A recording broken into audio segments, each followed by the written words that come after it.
जय हिंद इनसाइट सिवियंस and welcome to another power packed session for English rules. आज हम करेंगे 40 most important English grammar rules. These are not any random rules, ये कोई भी रैंडम रूल नहीं है, ये इन डेप्थ एनालिसिस से बनाए हुए मोस्ट हाई स्कोरिंग रूल्स की क्लास है। इनसे एग्जाम में तुम्हें डायरेक्टली 40 to 50 क्वेश्चंस मिलने वाले हैं। तुम डायरेक्ट एप्लीकेशन देखोगे in sections like spotting errors, cloze test, fill in the blank, sentence completion. हर रूल को तुम्हारे लिए ना बिल्कुल सिंपल तरीके से समझाया गया है। अलॉन्ग विद दैट आज की क्लास में तुम एप्लीकेशन भी सीख के जाओगे थ्रू PYQs। वोकैब के नंबर तो वोकैब क्लास से फाइनल कर लिया तुमने। अब बारी है अपनी NDA, CDS, AppCat, CAPF exam को लास्ट मिनट बूस्ट देने की थ्रू ग्रामर रूल्स। सिर्फ वही करेंगे जो एग्जाम में आता है, स्मार्ट वर्क की पावर के साथ। आज की क्लास के बाद ना इंग्लिश ग्रामर तुम्हारा स्ट्रॉन्ग पॉइंट बनने वाली है, तो अपने पेन पेपर लेके आप बैठ जाओ, बिकॉज ये क्लास करने के बाद एग्जाम में ना पक्का स्माइल आएगी तुम्हारे फेस पे through how many question you directly get from these rules. चलो शुरू करते हैं आज की क्लास। तो स्टार्ट करते हैं रूल नंबर 1 से, द रूल ऑफ इमेजिनेशन। तो इमेजिनेशन मतलब when you are imagining yourself as someone else और something else, that is rule of imagination की एप्लीकेशन। तो ऐसे केस में हम सब्जेक्ट के साथ हमेशा यूज करते हैं वर। आप कहोगे मैम वर तो पहली बात प्लूरल है, ऊपर से वर्ब की सेकंड फॉर्म का है, यानी हाँ बिल्कुल सही, प्लूरल भी है, वर्ब की सेकंड का फॉर्म है। That is why it's a very exceptional rule कि जब भी आप ऐसे सेंटेंसेस होंगे जहाँ पे इफ लिखा होगा, एज इफ, एज दो, सपोज या आई विश टाइप, यानी जहाँ पे आप कहीं और किसी और जगह अपने आप को इमेजिन कर रहे हो, उन सिचुएशंस में हम लिखते हैं if I were rich I would help others, if I were you I would not worry about it much. या फिर कह सकते हैं जैसे if I were you, I would practice more PYQs. So this is another example of how you will be using. तो subject I है, even though subject is what singular, तब भी हमारा जो उसके साथ verb लगा है वो plural है और second form है verb की। Another example देखो, I wish I were a bird. तो again here application of verb, तो simply लिखो जहाँ जहाँ imagination होगी वहाँ वहाँ हम use करेंगे verb का। Star mark करो, बहुत important rule है। Now we'll solve a few PYQs related to this rule. So question number 2 को देखते हो यहाँ पे, if I am the principal of the school, I would abolish all examinations. So what will be the answer? फटाफट comment कर दो क्या answer होगा रूल ऑफ इमेजिनेशन की एप्लीकेशन से। एग्जैक्टली आंसर होगा error is in A portion, it should be if I am, नहीं if I were. क्यों मैम? बिकॉज हमने इमेजिन करा as the principal, we have imagined ourselves as the principal of the school. Next question देखो, if I were you I would not go for change of job. देखो if I were you बिल्कुल ठीक है, I के साथ were लगा है because you're imagining yourself as someone else, you're imagining yourself as someone else. ठीक है, तो इसमें डी नो एरर होगा। Moving on to now rule number 2, the rule of a great many, many and many a. Many की खास बात है कि इसको अगर आप ग्रेट के साथ लगाओगे तो अलग मीनिंग देगा, अ के साथ लगाओगे तो अलग मीनिंग देगा। चलो समझते हैं बारी बारी। मैनी समथिंग जो आप सबको पता है, you all use this normally. आपको पता है मैनी यूज होता है किसी प्लूरल के नाउन के लिए और प्लूरल ही वर्ब लगता है, यानी मल्टीपल चीजें होंगी और इसी हिसाब से वर्ब भी लगेगा। सो जैसे for example many students have applied, many students are watching, simple. तो मैनी स्टूडेंट्स क्या है आपका, स्टूडेंट्स आपका प्लूरल नाउन है और are is also what, your plural verb, simple. अब इसी के साथ देख लो a great many, a great many का भी सेम लॉजिक अप्लाई होगा, सेम टू सेम। देखो प्लूरल नाउन लेगा और प्लूरल वर्ब लेगा। A great many books were sold, a great many videos were watched, simply. A great many videos क्या हो गया आपका, प्लूरल नाउन, बिल्कुल सही। वर क्या हो गया आपका, प्लूरल वर्ब, अगेन बिल्कुल सही। So these are the kind of questions you will see. Moving on to the exceptional case, many a. Many a की खास बात क्या है? पहली बात तो ये सिंगुलरी नाउन लेते हैं और सिंगुलरी वर्ब लेते हैं। Many a soldier has fought bravely, many a boy is going to school. ठीक है, these are the kind of things you will see. Many a पे याद रखना, एम्फोसिस आपका अ पे। अब खुद सोचो अ के साथ क्या लगाओगे आप, अ के साथ डेफिनेटली सिंगुलरी आप यू नाउन यूज करोगे और सिंगुलरी वर्ब यूज करोगे, that is the reason. So many a soldier has fought bravely. So you have 3 cases, many का केस, अ ग्रेट मैनी का और मैनी अ का। तीनों को बड़े अच्छे समझना है और क्वेश्चंस पे ध्यान देना है। whenever you see words like if, as though, suppose, I wish in any sentence, उन sentences में हम ये imagination का rule apply करते हैं. जैसे कि if I were rich, अगर मैं अमीर होता तो I would help others. If I were you, अगर मैं तुम्हारी जगह होता, I would not worry about it much. And if I were you, I would solve more PYQs. Simple. किसी और की जगह अपने आप को रखने को कहते हैं रूल ऑफ इमेजिनेशन. जैसे if I wish I were a bird. अब समझते हैं इसी रूल के एप्लीकेशन को through your very important PYQ जो एग्जाम में आते रहते हैं. फॉर एग्जाम्पल क्वेश्चन देखो, if I am the principal of the school I would abolish all examinations. So what will be the answer? फटाफट कमेंट सेक्शन में सबका आंसर आना चाहिए. अलॉन्ग विद द रूल का नाम लिखो और उसके साथ बताओ किसका क्या आंसर होगा. एग्जैक्टली क्वेश्चन नंबर 2 का आंसर होगा, ए में एरर है. It should be I am की जगह ma'am rule of application imagination आएगा और इफ आई वर होना चाहिए. What are you imagining yourself as? किसकी जगह इमेजिन करा है? You have imagined yourself as the principal of the school. Next question देखो, if I were you I would not go for change of job. Exactly यहाँ पे कोई error नहीं है. So there is no error in this particular sentence because you are imagining yourself as someone else. तो work का application बिल्कुल ठीक है. I would not go for change of job. D में कोई, इसका आंसर है D, no error in this sentence.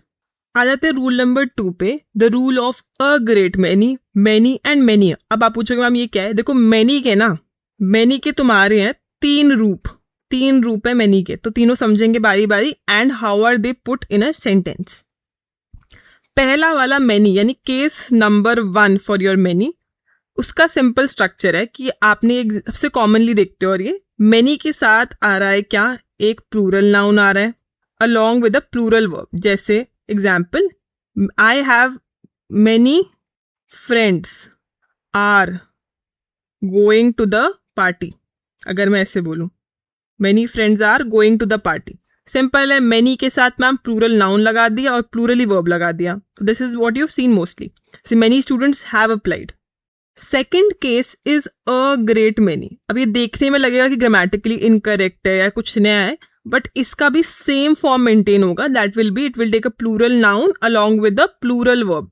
जैसे a great many, this is your main part. Books, ये बुक्स क्या है आपका? प्लूरल नाउन है, बिल्कुल सही. वर्ब क्या है आपका? प्लूरल वर्ब है, अगेन करेक्ट. तो सेम फॉर्म रहता है मैनी का और अ ग्रेट मैनी का. अब आ जाए थर्ड फॉर्म पे, मैनी अ. अब वेरी इंपॉर्टेंट, इससे पहले तो स्टार मार्क कर लो ये थर्ड केस को.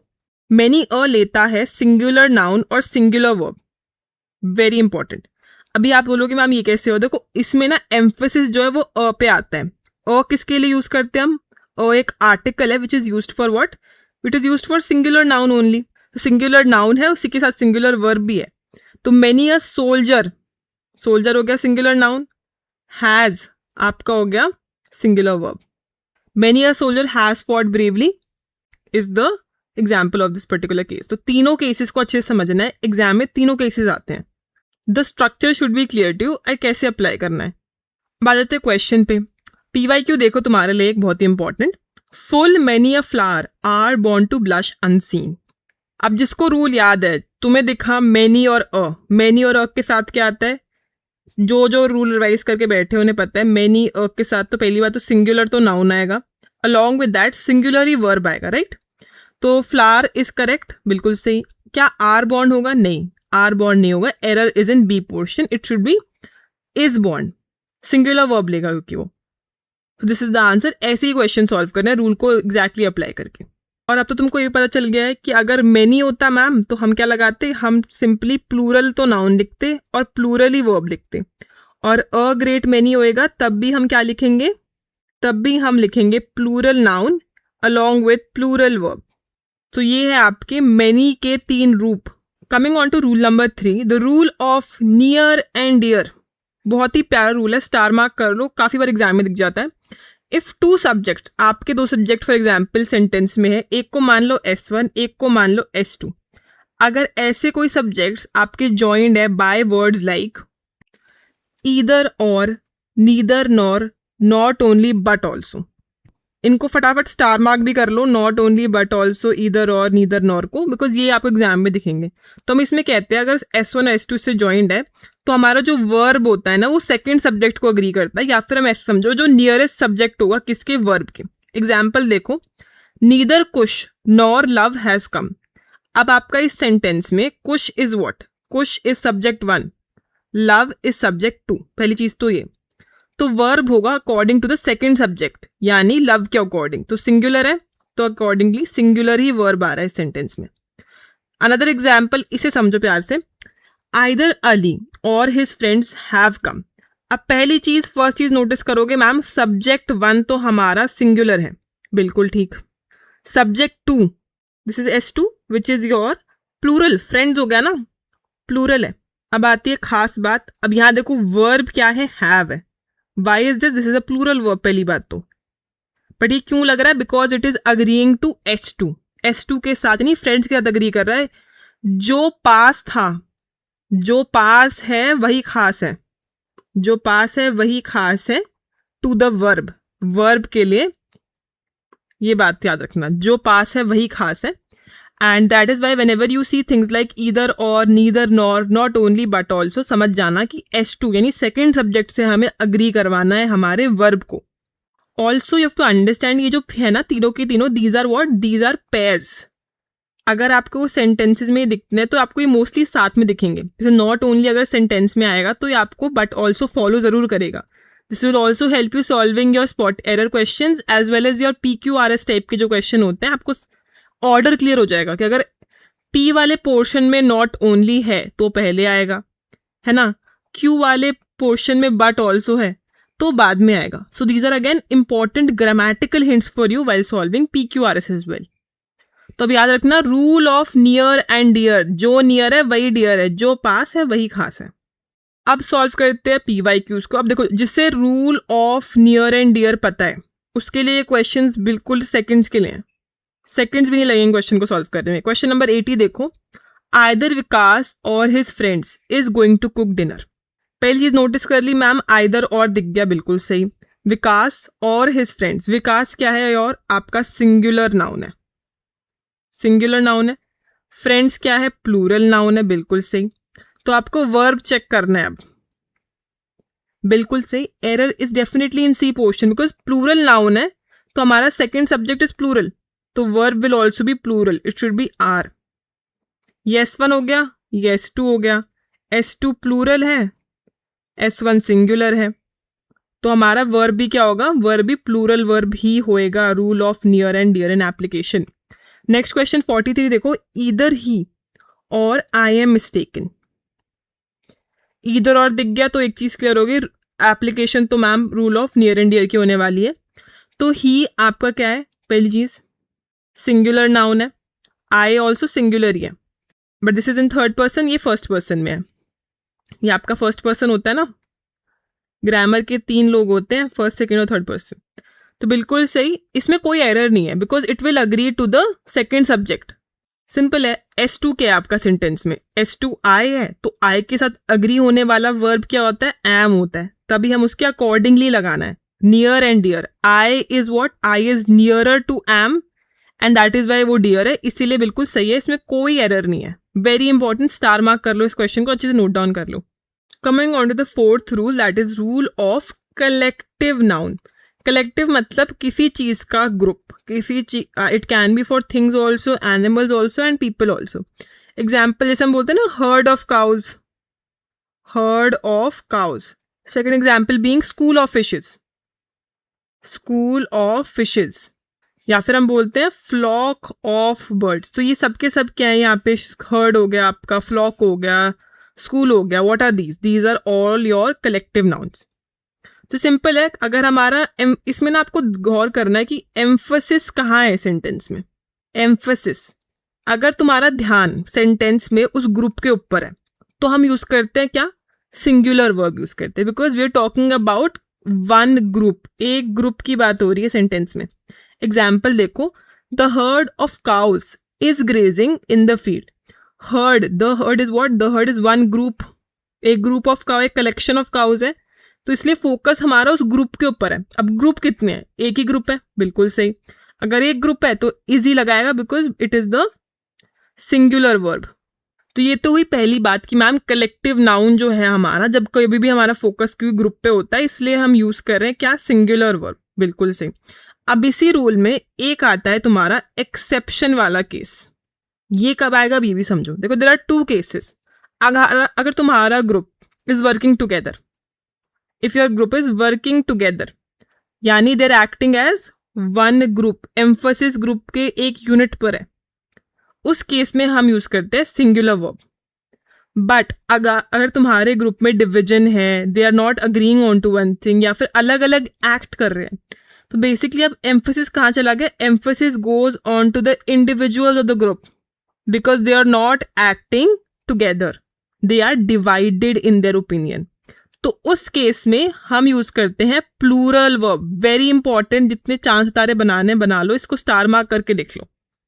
अब हमें कैसे पता चलेगा कब सिंगुलर लगाना है कब प्लूरल लगाना है? उसके लिए आपको सेंटेंस पे पढ़ना पड़ेगा, मीनिंग पे जाना पड़ेगा कि what is it trying to convey to us.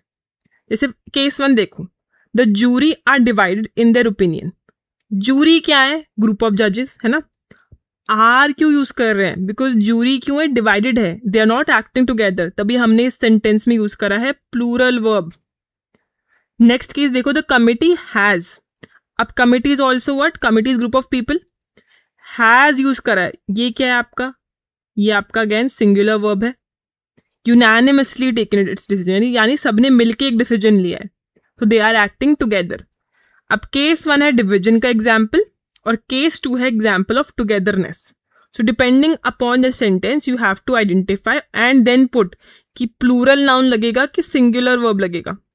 So to summarize this rule, तुम्हारा जो कलेक्टिव नाउन है वो मोस्टली लेता है सिंगुलर वर्ब, बिल्कुल सही, बिकॉज कहाँ फोकस का है? फोकस हमारे ग्रुप पर ही है। बट अगर तुम्हारा ग्रुप टुगेदर है सिंगुलर वर्ब लेगा, बट अगर इफ द डिविजन, अगर ग्रुप अग्री नहीं कर रहा है तब वो प्लूरल वर्ब लेगा। वेरी इंपॉर्टेंट, इस चीज को याद रखना। अब आते हैं नेक्स्ट रूल पे, the rule of article and noun relation. देखो पहली चीज तुम्हें पता है कि आर्टिकल्स जो है वो 3 टाइप के होते हैं, एंड द। ये सेंटेंस आपको दिखते हैं। And an are used for singular nouns and the आपका सिंगुलर और प्लूरल दोनों के लिए हो जाता है। अब बात करते हैं हमें नाउन के बारे में कैसे ज्यादा इंफॉर्मेशन मिल सकती है with the help of article. अगर आपके सेंटेंस में रूल कहता है if there is one article in a sentence that means there is only one subject, यानी आपके सेंटेंस में एक ही सब्जेक्ट की बात हो रही है। अगर आपके सेंटेंस में 2 आर्टिकल्स हैं that means we are talking about 2 separate subjects, 2 अलग अलग सब्जेक्ट्स की बात हो रही है। कैसे समझेंगे? एग्जाम्पल समझो। For example, the director and producer of the movie has कम। पहली चीज यहाँ द देखो आर्टिकल हो गया, डायरेक्टर एंड प्रोड्यूसर। अब लगेगा कि 2 अलग अलग लोग, एक डायरेक्टर एक प्रोड्यूसर, बट नहीं, because there is only one article in this sentence. उसका मतलब है कि ये जो वन पर्सन है यही डायरेक्टर है मूवी का एंड यही मूवी का प्रोड्यूसर भी है। That makes it what? There is only one person who is playing the role of both, director and producer का रोल प्ले कर रहा है ये। Of the movie has come, अब एक ही इंसान है, डेफिनेटली सिंगुलर वर्ब ही लगेगा। This is how you get information about the subject with accordance with your article. अब नेक्स्ट एग्जाम्पल देखो, अगर मैं बोलूं the director and the producer. अब आर्टिकल देखो कितना है, this is first article the director and this is second article the producer of the movie have come. ये है आपका प्लूरल वर्ब बिकॉज अब मूवी के 2 एस्पेक्ट्स हैं, एक डायरेक्टर है मूवी का, ठीक है, और एक मूवी का प्रोड्यूसर है। सो आपको आर्टिकल देख के पहचान पाओगे कि कितने आपके सब्जेक्ट सेंटेंस में, एंड उसी के अकॉर्डिंग आपको वर्ब पुट करना है। This is what is the important rule. Application ऐसे समझनी है रूल की। चलो क्वेश्चन करो अपना, रूल बिल्कुल अंडरस्टैंडिंग यही क्लियर करके जाओ, कोई डाउट नहीं लेके जाओगे, बिल्कुल अंडरस्टैंडिंग यहीं पे क्लियर करके जानी है। से my friend and benefactor has come. पहले तो बेनिफैक्टर का मतलब क्या ये बताओ, कमेंट करो फटाफट। कौन होता है बेनिफैक्टर? क्या है? Has come. एग्जैक्टली, इस सेंटेंस में कोई एरर नहीं है। देखो माई फ्रेंड एंड बेनिफैक्टर यानी मेरा जो दोस्त है, जो मेरा शुभ चिंतक भी है, मेरा जो दोस्त है और जो मेरा शुभ चिंतक यानी a person who thinks well of you, तुम्हारे बारे में अच्छा सोचता है, तुम्हारे बेनिफिट की बात करेगा, दैट इज योर बेनिफैक्टर. कि हैज कम, अगर यहाँ पे होता, अगर तुम्हारे सेंटेंस होता कुछ कुछ ऐसा, that my friend and my benefactor has come, अगर सेंटेंस ये होता तब क्या इसमें एरर होता? पहचानो अब, चलो. बिल्कुल सही, तब इसमें एरर है, क्योंकि तुम कह रहे हो कि माई फ्रेंड जो सब्जेक्ट 1 है और माई बेनिफैक्टर ये दो अलग अलग लोग हैं. ये कैसे पता चला? By the use of my. अब देखो माई आर्टिकल नहीं है, but still it helps you, it's a possessive word and it helps you identify. तो यहाँ होना चाहिए हैज की जगह हैव. माई फ्रेंड, मेरा दोस्त और मेरा शुभचिंतक, दे हैव कम. जो क्वेश्चन था उसमें एक ही इंसान की बात हो रही है. We talking about only 1 person इस क्वेश्चन में, 42nd क्वेश्चन में, तभी इसमें नो एरर है. On to the next rule, the rule of first priority. देखो लाइफ में सब अपनी प्रायोरिटीज बड़ी क्लियर रखते हैं, तो इस रूल से भी तुम वही सीखोगे कैसे प्रायोरिटाइज करना है. फर्स्ट प्रायोरिटी क्या होगी वही समझेंगे अब.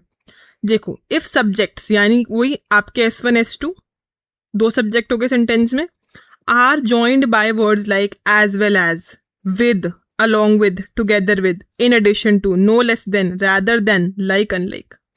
तो जो आपका वर्ब आएगा ना सेंटेंस में उसके बाद, जैसे S1 हुआ, then you have S2 and then कोई वर्ब आएगा, तो ये जो वर्ब है तुम्हारा ये प्रायोरिटाइज करेगा अपने आप. ये प्रायोरिटाइज करेगा किसको?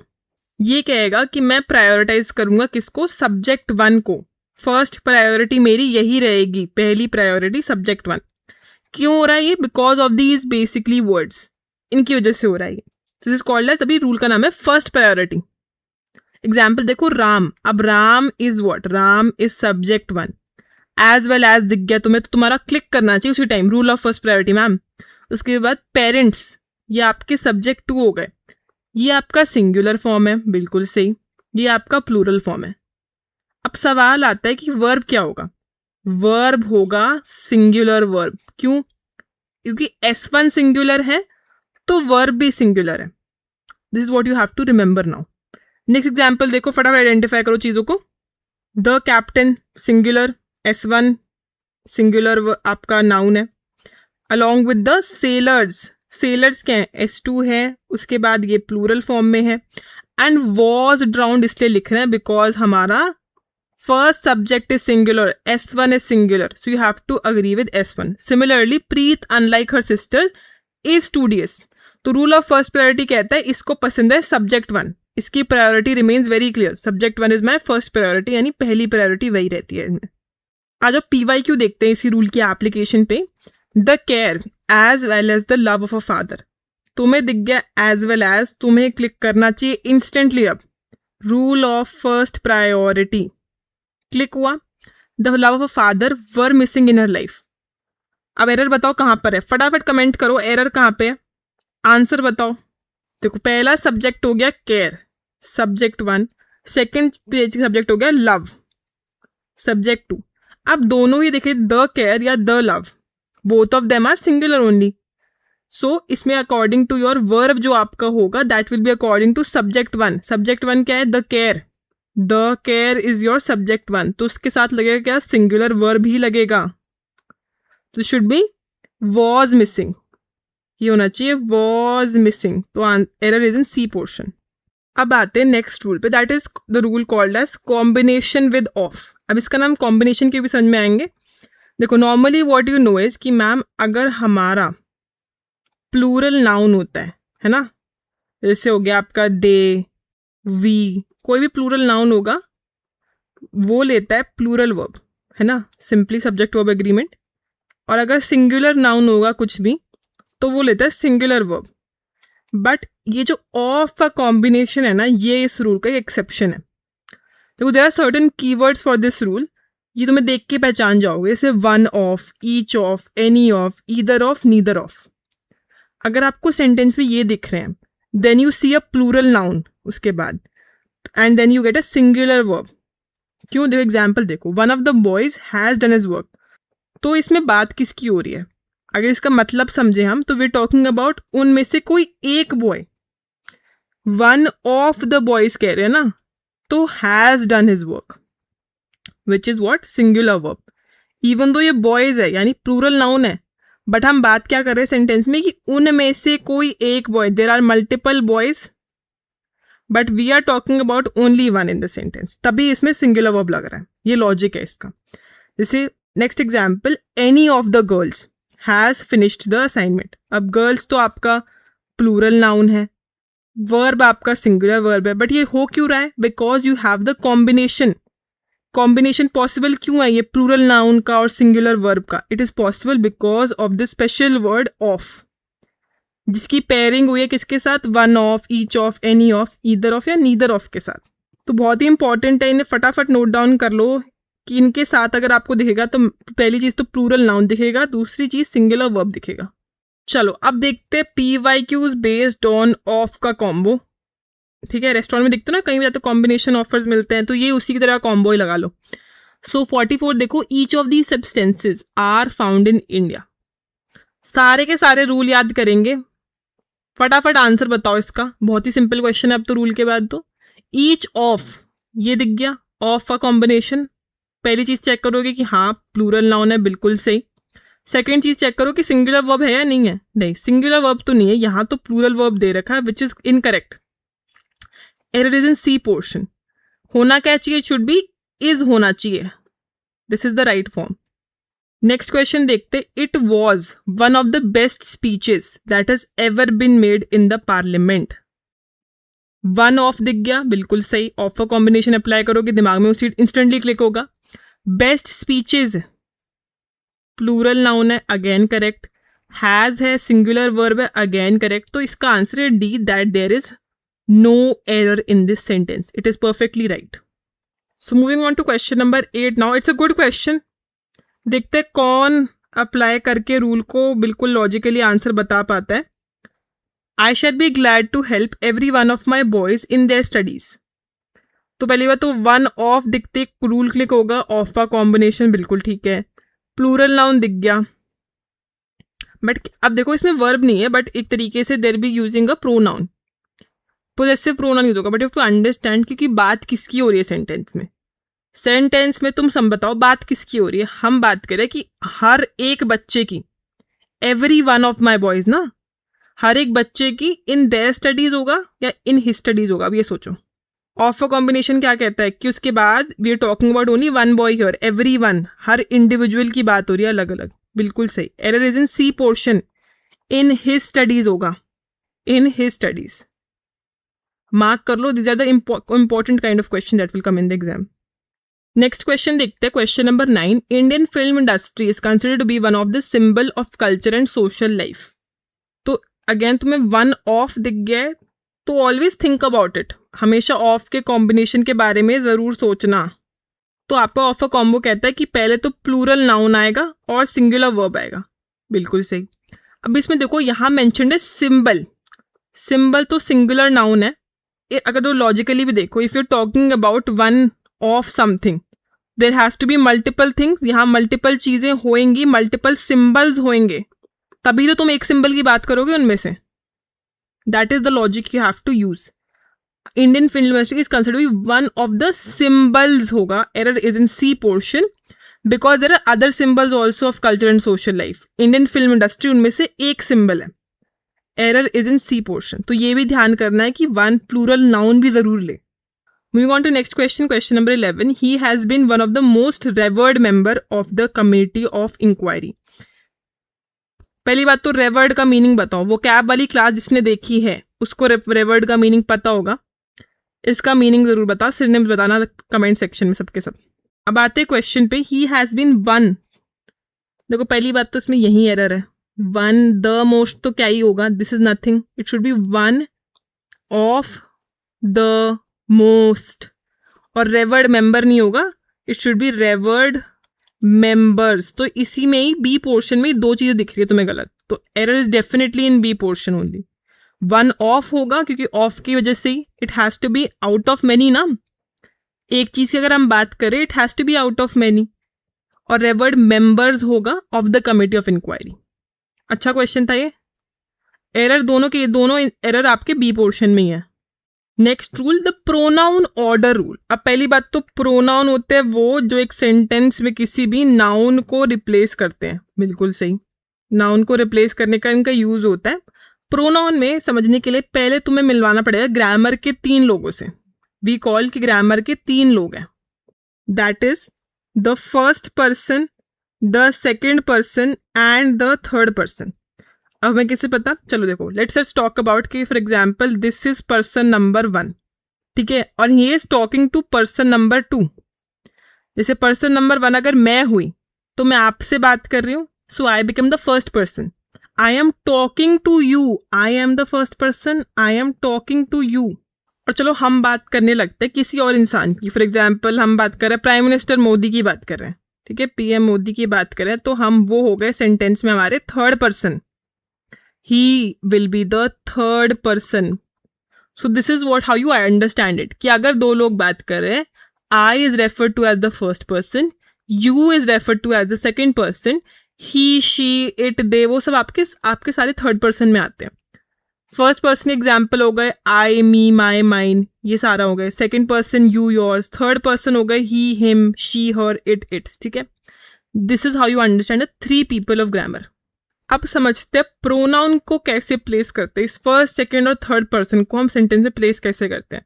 देखो, अगर तुम्हारे साथ कुछ पॉजिटिव हुआ है, if something positive situation is happened with you, तब हम ऑर्डर रखते हैं 2, 3, 1, यानी सेकेंड पर्सन को पहले लगेंगे, फिर थर्ड को और फिर फर्स्ट को।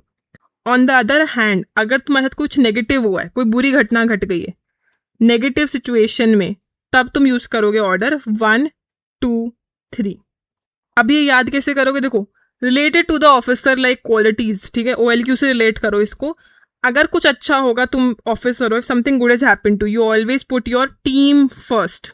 If something good has happened, तुम अपने टीम को पहले रखोगे, औरों को पहले रखोगे ना। बट अगर कुछ बुरा हुआ है, if something bad has happened, कुछ नेगेटिव हो गया है, कहीं पनिशमेंट लेनी है, कुछ भी है, you will keep your self first.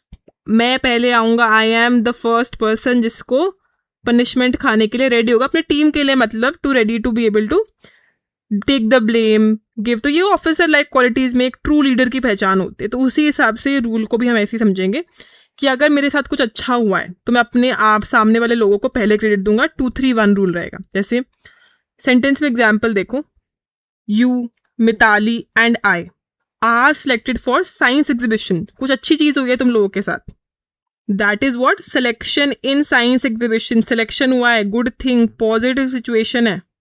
On the other hand, order बन जाएगा I first person, you second person and Mitali will get punished by the teacher. Punishment, अब पनिशमेंट तो एक अपने आप में एक नेगेटिव सिचुएशन है, तुम सबसे पहले आगे रहोगे पनिशमेंट खाने के लिए फॉर योर टीम। OLQ से कनेक्ट करना और ये याद रखना। तो क्विक फॉर्मूला यही है, गुड न्यूज है तो 2, 3, 1, बैड न्यूज है तो 1, 2, 3। सो डिपेंड किस पे करेगा, सब कुछ डिपेंड करेगा तुम्हारे सेंटेंस पे। तो PYQ देखते हैं। देखो, फर्स्ट थिंग तुमने रूल से एक चीज समझ ली कि पॉजिटिव सिचुएशन है तो हम लिखते हैं 2, 3, 1, नेगेटिव सिचुएशन है तो हम लिखते हैं 1, 2, 3। बिल्कुल ठीक। चलो एक मिनी रूल भी सीख के जाओ, that is regarding your subject. अगर सब्जेक्ट आपके जो सेंटेंसेस में अगर वो सब्जेक्ट का रोल कर रहे हैं तो हम यूज करते हैं वर्ड्स लाइक आई, ही। और अगर वो ऑब्जेक्ट हैं तो हम यूज करते हैं लाइक हिम, मी। ये ऑब्जेक्ट फॉर्म होते हैं उन सब्जेक्ट्स के। तो अगर आपके सेंटेंस के सब्जेक्ट में रोल है तो आपको ये यूज करना है। तभी हम सुनते हो ना, आप कहते हो it is not always you and me, you and me are going to school. जैसे फॉर एग्जाम्पल ये सेंटेंस है, कहते हैं ना कि ये गलत है। क्यों गलत है? It should be you and I are going to school. बिल्कुल हाँ, तो this is the correct form, you and I होगा, बिकॉज यहाँ सब्जेक्ट का रोल प्ले कर रहे हो। अब इसी से चलो एक क्वेश्चन ही पूछती हूँ। अगर सेंटेंस हो the work is done by you and आई, अब देखो बताओ क्या ये सही है गलत है? ये और लॉजिक याद रखता है, सब्जेक्ट में आई और ही लगता है, ऑब्जेक्ट में अगर होगा तो हिम और मी लगता है। बिल्कुल ठीक, यहाँ पे सेंटेंस गलत है। Why? It should be what? It should be me here. तो देखो यू एंड मी जो ब्लाइंडली लोग कुछ फॉलो क्या करते हैं कि यू एंड मी तो गलत है। नहीं, यू एंड मी गलत नहीं है, यू एंड मी सब्जेक्ट में गलत है, ऑब्जेक्ट अगर सेंटेंस का बन रहा है तो वो ठीक है, that is the right form. तो ब्लाइंडली नहीं पढ़ना, कुछ भी समझ के करना है। तो इसमें यू एंड मी होगा, वाई? बिकॉज ये सेंटेंस के ऑब्जेक्ट में आ रहा है. The work is your subject in sentence. Is done आपके वर्ब वाला पोर्शन हो गया. By you and me is the object of the sentence, तभी इसमें me is the right form. चलो अब क्वेश्चन देखो. 94 my sister and me are planning a trip from Jaipur to Delhi. Subject object का लॉजिक याद रखना. बिल्कुल ठीक. Answer is in A portion. It should be my sister and I. ये subject के सेंटेंस के सब्जेक्ट का रोल प्ले कर रहे हैं. Next rule is rule of apostrophe. अब ये देखो, अपॉस्ट्रफी जितनी छोटी चीज है ना, उतनी इंपॉर्टेंट रोल एग्जाम में प्ले करती है, specially in your spotting errors वाले क्वेश्चंस में. जितने पंक्चुएशन मार्क्स तुम आ रहे हो, कॉमा हो गया, सेमी कोलन हो गया, इनको प्लीज ध्यान रखना. एग्जाम में कई बार ये एज अ हिडन क्वेश्चन की तरह आते हैं एंड इन द एग्जाम की जल्दी में तुम कई बार इनको ध्यान नहीं देते, but you have to pay attention to it. Specially apostrophe से रिलेटेड बहुत क्वेश्चन आते हैं. जैसे देखो, अपॉस्ट्रफी का एक पर्पस होता है किसी चीज की पोजेशन दिखाना. पोजेशन, या हम जिसे कहते हैं ना ओनरशिप दिखाना, ओनरशिप, ये उसमें हेल्प करता है अपॉस्ट्रफी. देखो, सिंगुलर पोजेशन अगर किसी चीज का, यानी कोई सिंगुलर नाउन आपका किसी चीज को ओन करता है, तो कैसे कहते थे? जैज कार, हीर साइकिल.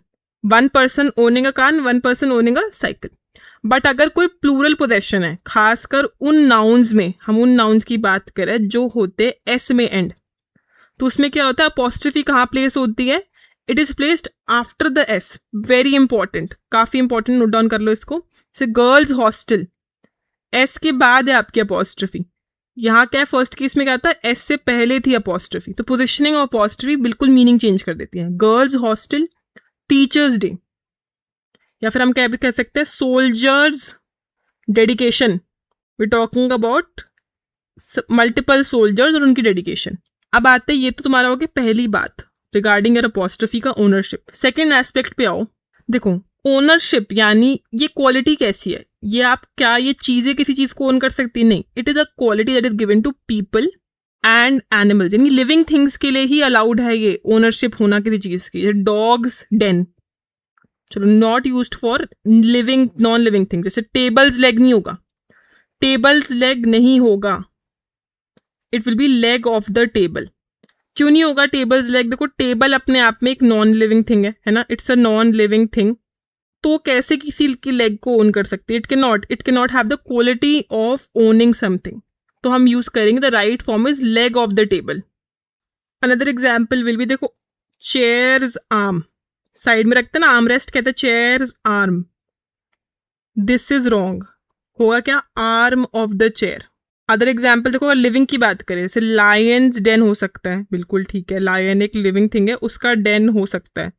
डॉग्स कैनल भी हो सकता है, बिल्कुल ठीक, क्योंकि दोनों लिविंग है ना, लायन और डॉग, दैट इज वाई. तो ये याद रखना कि ये नॉन लिविंग थिंग के लिए नहीं यूज करोगे. अब आते थर्ड एस्पेक्ट पे अपॉस्ट्रफी के. थर्ड एस्पेक्ट ये है कि अगर तुम्हारी जो पोजेशन है वो साथ में है, दो लोग साथ में कोई चीज पोजेस कर रहे हैं या ओनरशिप है, तो apostrophe is also together. But अगर पोजेशन सेपरेट है तो apostrophe is also use separately. Example देखो, बिल्कुल समझ में आ जाएगा. अब देखते ही, प्रिया एंड सुमित्स बैंक अकाउंट. अब प्रिया और सुमित का इधर एक जॉइंट अकाउंट है, तो अकाउंट कितने हैं इसमें? अकाउंट तो एक ही है, अकाउंट के ओनर्स दो हैं, प्रिया और सुमित. उनका एक बैंक अकाउंट है, यानी सिंगुलर अकाउंट है, जो एक जॉइंट अकाउंट है. अगर मुझे कहना हो प्रिया और सुमित के दो अलग अलग अकाउंट्स है, तो कहेंगे प्रियाज, अपॉस्ट्रफी यहां भी आएगी, एंड सुमित्स. फिर हो गए बैंक अकाउंट्स, यानी टू इंडिविजुअल अकाउंट्स है इस केस में.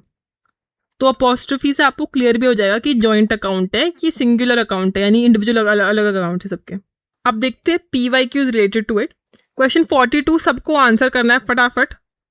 Answer it. The visitors to the zoo are requested in the interest of all concern not to carry sticks, stones or food inside and not to tease animals. यहाँ तुम्हें apostrophe S दिख रहा है, क्या यहाँ इसका use है?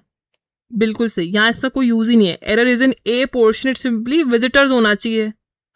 Possession वाली बात तो कहीं है ही नहीं. Visitors to the zoo simply plural noun होना चाहिए यहाँ पे, दैट इज इट. नेक्स्ट देखो, तो एग्जाम में नॉर्मली तुम सबको पता है कि ये बिल्कुल गलत है, but what happens in the exam is, हम इतना इन्वॉल्व रहते हैं ना, सोचने में, प्रेशर में आ जाते हैं कि हम ना ये चीजें ध्यान नहीं देते. तो it's about looking at the small things, इनको नोटिस करना है, खासकर पंक्चुएशन मार्क्स को. नेक्स्ट क्वेश्चन देखो, the students test results were pleasant. ठीक है, स्टूडेंट्स हैं, आपका सिंपली प्लूरल है, काफ़ी सारे स्टूडेंट्स थे, उनके रिजल्ट्स हैं इसलिए। तो और अपॉस्ट्रफी आई है एस के बाद, बिकॉज यहाँ पे मल्टीपल स्टूडेंट्स के रिजल्ट्स है ना, इट्स अ ग्रुप स्टूडेंट्स के रिजल्ट है, मल्टीपल पोजेशन है यहाँ पे। वर प्लेजेंट वे भी ठीक है, तो there is no error in this sentence, this is perfectly fine. Next question देखते हैं। It begins to turn dark, shall I switch on the lights. यहाँ एरर है किसमें? पंक्चुएशन मार्क में। क्या यहाँ कोलन की रिक्वायरमेंट थी? नहीं, यहाँ पे दो क्लॉजेज है सेंटेंस के, it begins to turn dark, shall I switch on the lights, they are closely related. तो यहाँ पे हम कोलन का कब यूज करते हैं? कोलन होता है जैसे हमें किसी की लिस्ट दिखानी हो, जैसे बोलते हैं ना following are the reasons, list दिखाना हो या फिर हमें कोटेशन देना हो, किसी चीज का कोट बताना हो, देन वी यूज कोलन। तो यहाँ पे कोलन का तो कोई पर्पस ही नहीं, यहाँ सिंपली आना क्या चाहिए? यहाँ पे कॉमा ही आना चाहिए। Error is in B portion, which is what? Punctuation mark not used correctly.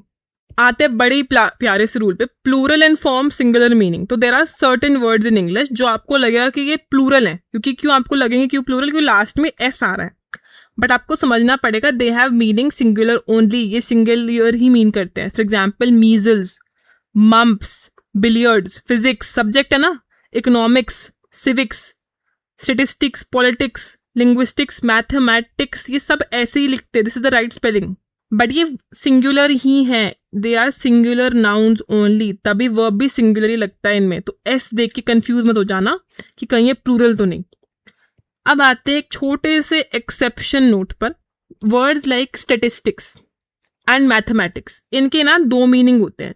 अगर स्टैटिस्टिक्स की बात करें, अगर उसका मतलब है डेटा, तब वो प्लूरल वर्ब लेता है, पर अगर ये सब्जेक्ट की बात हो रही है तो सब्जेक्ट तो सिंगुलर होगा, subject is singular noun only.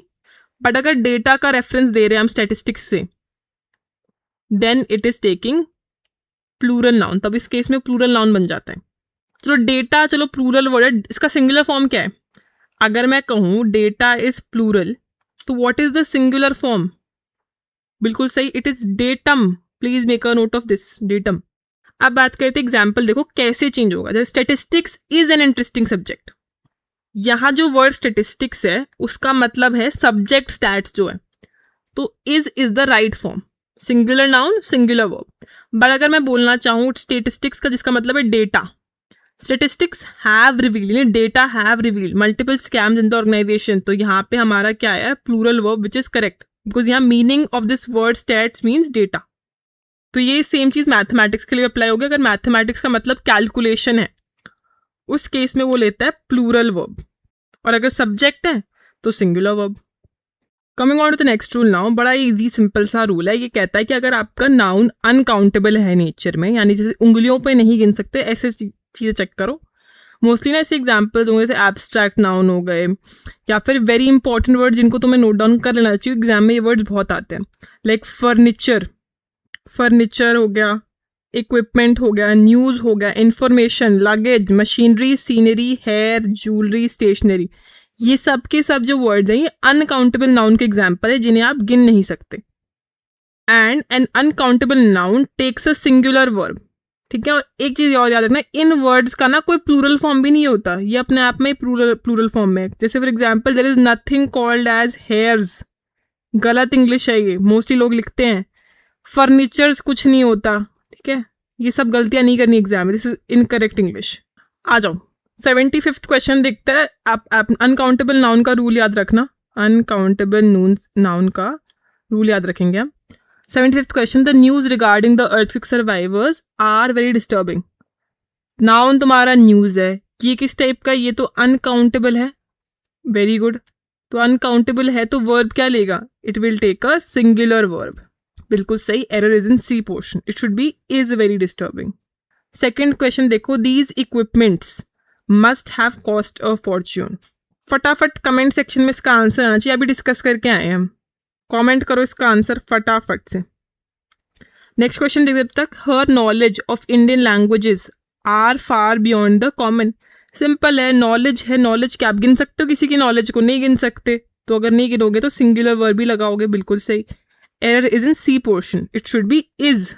अब बात करें 76 की, बिल्कुल सही। जिन लोगों ने बोला है कि मैम इक्विपमेंट्स तो कोई वर्ड ही नहीं होता, वर्ड इज इक्विपमेंट, वो लोग बिल्कुल ठीक है। that is the answer here. Error is in A portion. Next rule, that is the compound noun rule. अब compound noun कौन से noun होते हैं? वो nouns जो बने होते हैं multiple word से. मल्टीपल वर्ड से अगर आपका एक नाउन बना है तो उससे कहते हैं कंपाउंड नाउन. पहली चीज तो ये. तो इसके पहली बात सिंगुलर और प्लूरल फॉर्म कैसे लिखते हैं, पहले एस्पेक्ट ये जानेंगे. देखो, son in law is singular, इसका प्लूरल फॉर्म होगा sons in law. Very important, star mark करके नोट डाउन करो. सिमिलरली ब्रदर इन लॉ तो brothers in law. Commander in chief तो कमांडर्स इन चीफ. ये देखो एस की प्लेसमेंट कहाँ आ रही है? एस की प्लेसमेंट आ रही है फर्स्ट वर्ड के साथ फॉर योर प्लूरल फॉर्म. एक दिखते second aspect, that is of showcasing possession. Now अगर इनका पोजेशन दिखाना है कि they are the owner of something, जैसे सन इन लॉज बाइक, तो अपोस्ट्रोफी एस कहाँ पे? लास्ट में. ब्रदर इन लॉज वेडिंग तो अपोस्ट्रोफी एस कहाँ पे? लास्ट वर्ड के साथ में. तो लास्ट वर्ड के साथ में लगाना है apostrophe S to showcase ownership. ये हो गए तुम्हारे कीवर्ड्स याद रखने के लिए. एनर्जी मेंटेन रखनी है बिल्कुल, क्योंकि ये जो रूल्स है ना, ये रूल्स आपको ऑलमोस्ट हर क्वेश्चन जो स्पॉटिंग एरर्स का आता है उसमें सॉल्व करने में हेल्प करेंगे. साथ ही के साथ you will be able to do many questions like fill in the blanks, cloze test, because they are all based on what? Grammar rule से बेस्ड होते हैं. अब देखते हैं हमारा rule of comparison. Rule of comparison कहता है कि कंपैरिजन जो होता है ना, वो समान चीजों के बीच में, यानी सेम और लाइक थिंग्स के बीच में होता है. इसका क्या मतलब है कि I can not compare apples to oranges. मैं एप्पल्स और ऑरेंजेस को कंपेयर नहीं करूंगी. मैं एप्पल को किसके साथ कंपेयर कर सकती हूँ? एप्पल के साथ, और ऑरेंज को ऑरेंज के साथ. एग्जाम्पल देखो कैसे हैं क्वेश्चन में. जैसे इफ आई से the population of Uttar Pradesh is greater then Sikkim, तो अगर आप देखो पहली चीज क्या है? Population of Uttar Pradesh. Okay. Second चीज क्या है? सिक्किम. अब पॉपुलेशन को, किसी चीज स्टेट की पॉपुलेशन को मैं किसी स्टेट से कैसे कंपेयर कर सकती हूँ? मैं पॉपुलेशन को पॉपुलेशन से करूंगी. For example, the population of Uttar Pradesh is greater than that of Sikkim. अब दैट क्या शोकेस करता है? It showcases that we are talking about the word population of Sikkim. यहाँ पे क्या लग रहा है फर्स्ट सेंटेंस में? जैसे हम बात करें साइज की, स्टेट के साइज की बात हो रही है. समझिए ये गलत है. First sentence is incorrect, second sentence is the correct one. Population को कंपेयर करना है पॉपुलेशन के साथ, साइज को कंपेयर करोगे साइज के साथ. जैसे the area of Uttar Pradesh is greater than the area of Sikkim. अब देखते हैं PYQ. सिमिलर लॉजिक लगाना है. Arun likes geography more than he likes history. Geography क्या है? आपका सब्जेक्ट है, बिल्कुल ठीक है. हिस्ट्री क्या है? आपका सब्जेक्ट है, बिल्कुल ठीक है. तो दोनों को हम कंपेयर कर सकते हैं.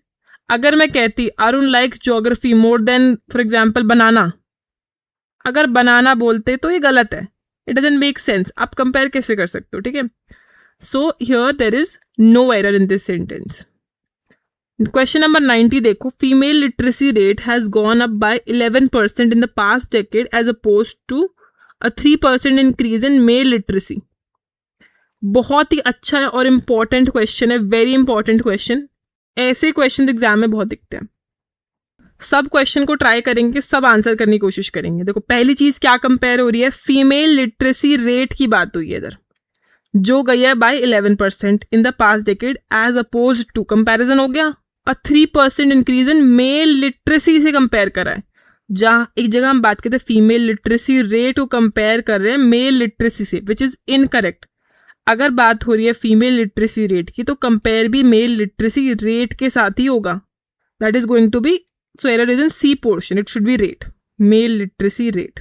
Coming on to the rule of adverb. ये रूल ऑफ एडवर्ब के यूजेस तुम्हारे PQRS type question, sentence arrangement, S1 S6 जो तुम्हारे उन सब में अप्लाई होता है.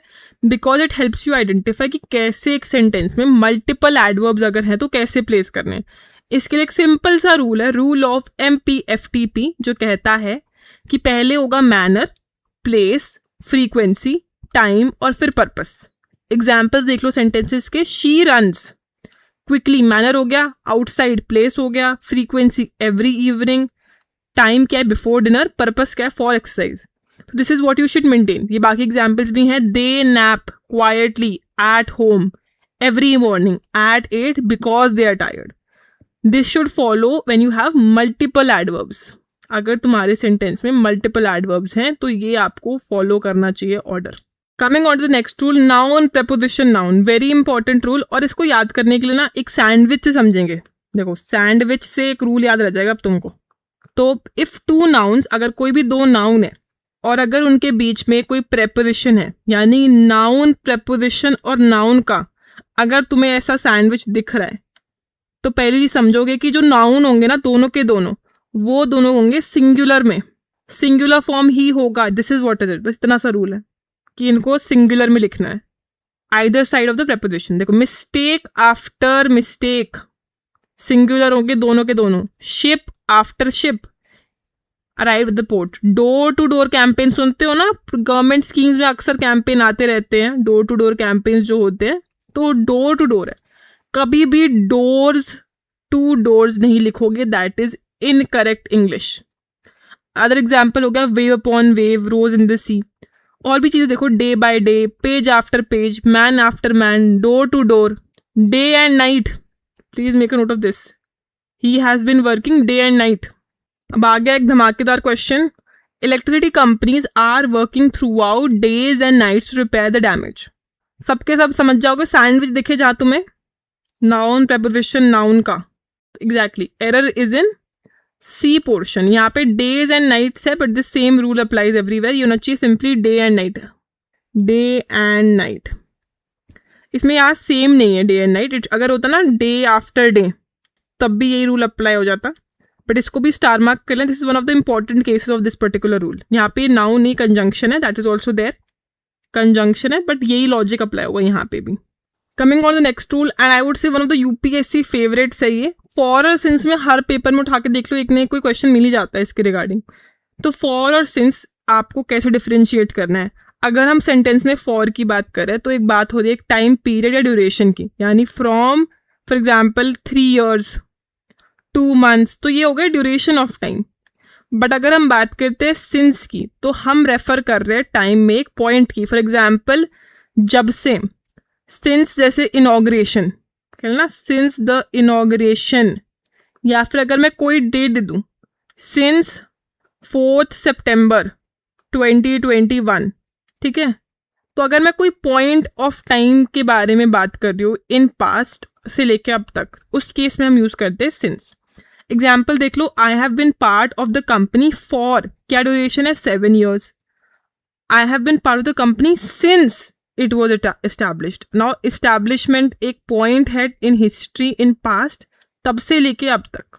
अब देखते हैं क्वेश्चन को। 25th क्वेश्चन देखो, Ram and Mitali have been married for 20 years। देखो टाइम ड्यूरेशन है 20 years, तो फॉर है, टाइम ड्यूरेशन है यहाँ पे, तो उसमें फॉर लगा है, that is correct, therefore no error in this sentence.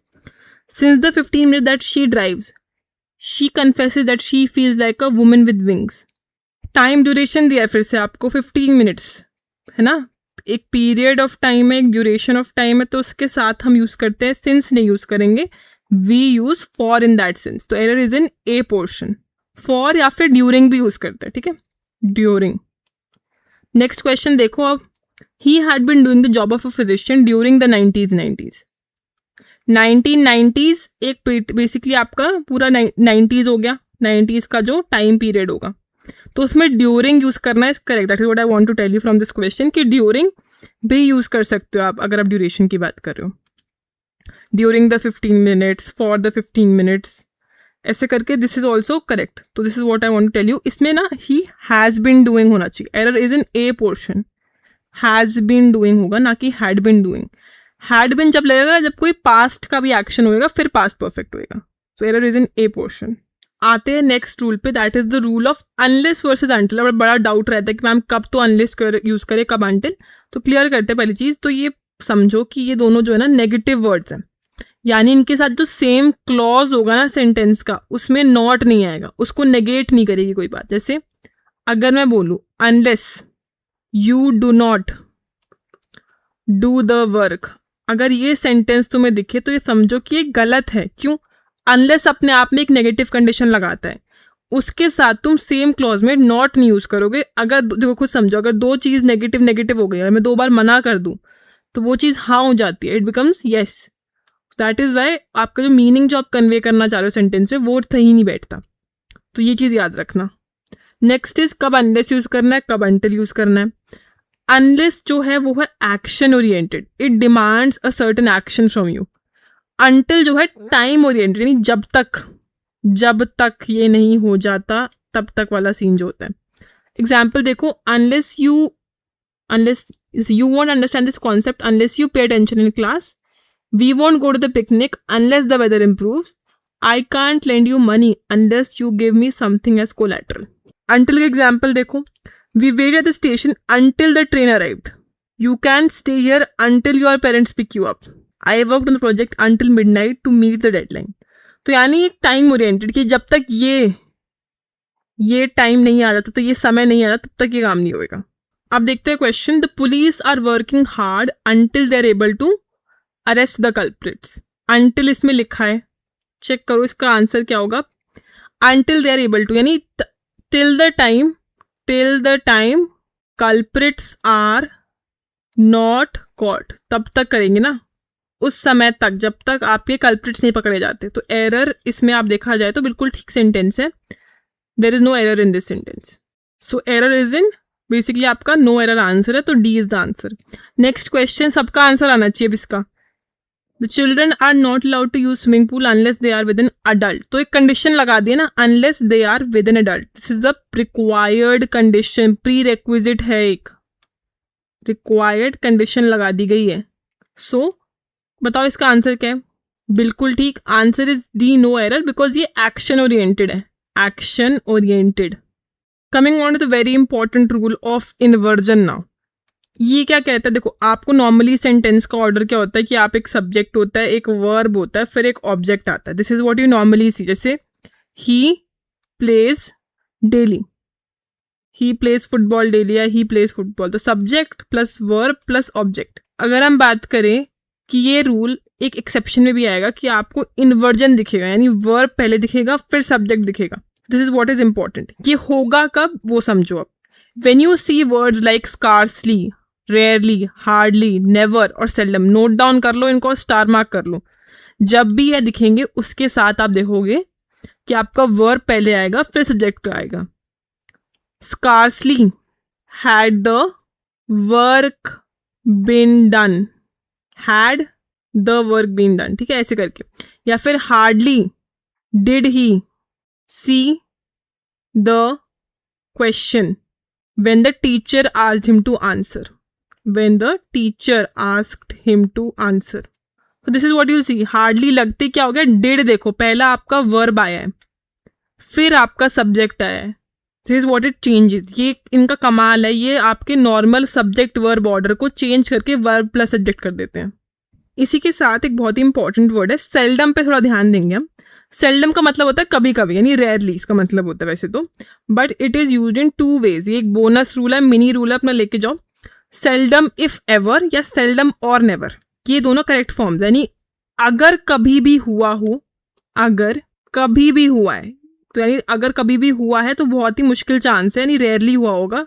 और सेल्डम और नेवर का मतलब कभी या कभी नहीं, मतलब if it would have happen है तो रेयरली कभी होगा, कभी नहीं होगा, that is what it means. तो सेल्डम इफ एवर लग होता है और सेल्डम और नेवर होता है।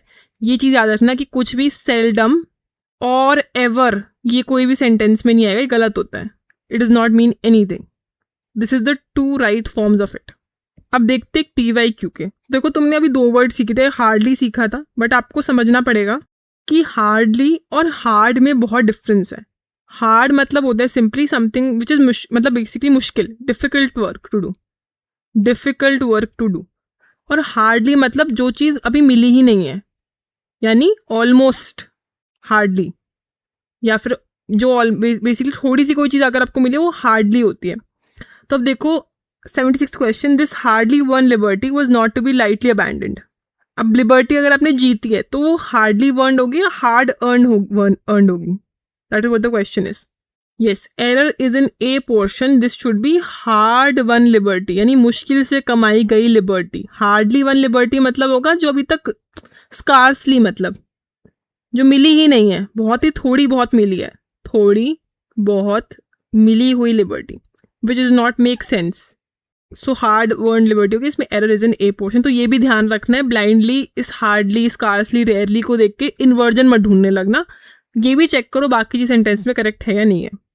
Coming on to the rule of little, a little and the little. तो पहली चीज तो ये जो आपके वर्ड्स है ना, ये लगेंगे कहाँ, हमेशा अनकाउंटेबल नाउन के साथ, जिस चीज को आप काउंट नहीं कर सकते। Examples being all kind of abstract nouns, तो ये उसके साथ लगते हैं। अब बात करते हैं कब लिटिल यूज करना है। लिटिल यूज होता है नेगेटिव सिचुएशन में, जब कोई चीज या तो जीरो है या एब्सेंट है। If it is almost zero और एब्सेंट, एग्जाम्पल देखो, there is little hope that the patient will survive, यानी बहुत ही कम होप है, बहुत ही कम होप है कि पेशेंट सर्वाइव करेगा, नेगेटिव चीज है। दूसरा है a little, this is use in a positive sense, ठीक है, ये पॉजिटिव चीजों में यूज होगा जब अगर कोई चीज स्मॉल है, कम अमाउंट में, but sufficient to be present, यानी थोड़ी बहुत है, कोई चीज अगर थोड़ी है उसके लिए हम यूज करते हैं a little. There is a little chance that it might rain today, यानी पॉजिटिव सेंस में थोड़ी बहुत चांसेस है कि हाँ बारिश हो सकती है। Next comes the little. The little का भी यूज होगा। द लिटिल का मतलब होता है जो भी कुछ बचा है, ऑल दैट इज देयर और अवेलेबल। जैसे she saved the little money she had and bought a gift for her friend. तो याद रखना little, a little and the little को। उसी का है अब ट्विन रूल। ट्विन रूल लेके जाओ ताकि एग्जाम में दोनों फॉर्मूला तुम्हें पता रहे। अब ट्विन रूल होगा फ्यू, अ फ्यू और द फ्यू का। ये सिंपली बस डिफरेंस ये है कि ये होते हैं काउंटेबल नाउन्स के लिए यूज, जिनको आप काउंट कर सकते हो।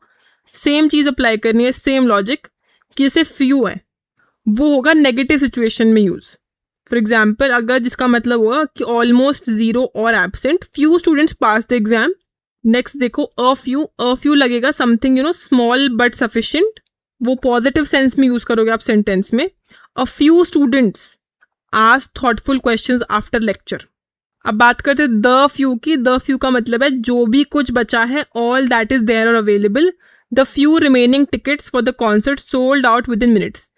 ये फ्यू इसलिए बिकॉज यहाँ टिकट्स हैं, यहाँ फ्यू इसलिए यहाँ स्टूडेंट्स हैं, यहाँ भी फ्यू स्टूडेंट्स हैं। ये सब आप काउंट कर सकते हो, काउंटेबल नाउन्स के साथ लग रहे हैं।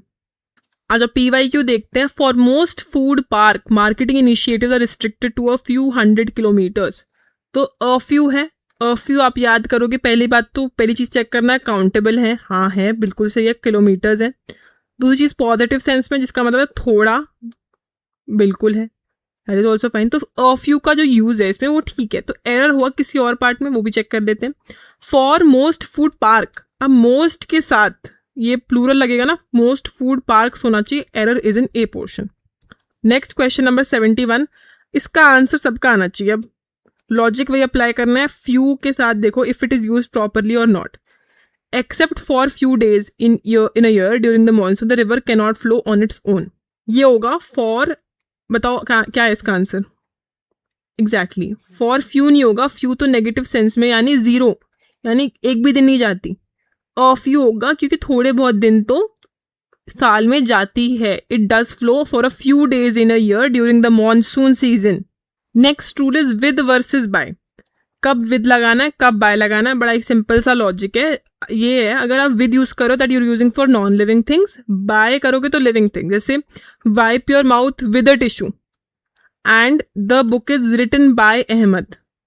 The book is written with pen, with pen, समझ गए, with pen, because pen is non living. तो सिंपली यही लॉजिक लगाना है हर क्वेश्चन में। तो now talking about superfluous expression, those expressions जिसमें वर्ड्स आर प्रेजेंट, जो वर्ड्स प्रेजेंट है उसमें they are much more than needed, much more than needed, यानी रिक्वायरमेंट से जब भी ज्यादा शब्दों का प्रयोग होगा, that is what we talking about, much more than needed.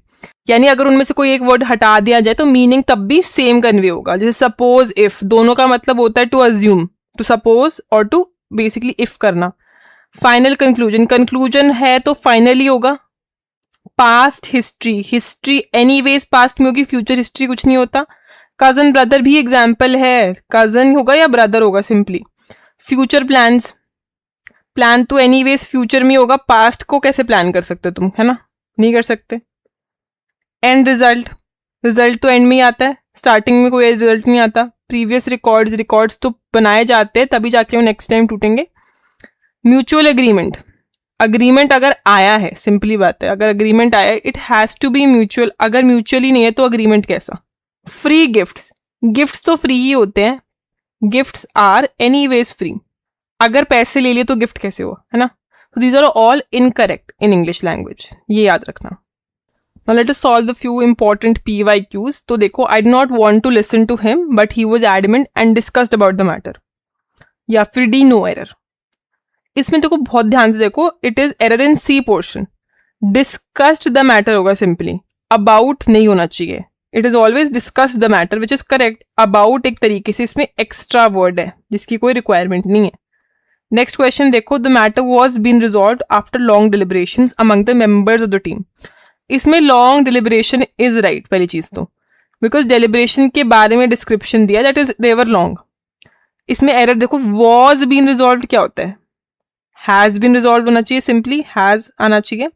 Error is in A portion. Question number 12, I want answers from everybody now. The unintentional mistakes made by the clerical staff was overlooked by the officer. अगर कोई चीज intentional है, if something is intentional यानी जानबूझ कर रही है, तो क्या वो मिस्टेक होगी?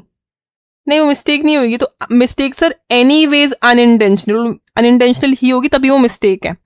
तो अनइंटेंशनल नहीं होना चाहिए, सिंपली मिस्टेक है. Error is in A portion. Very good.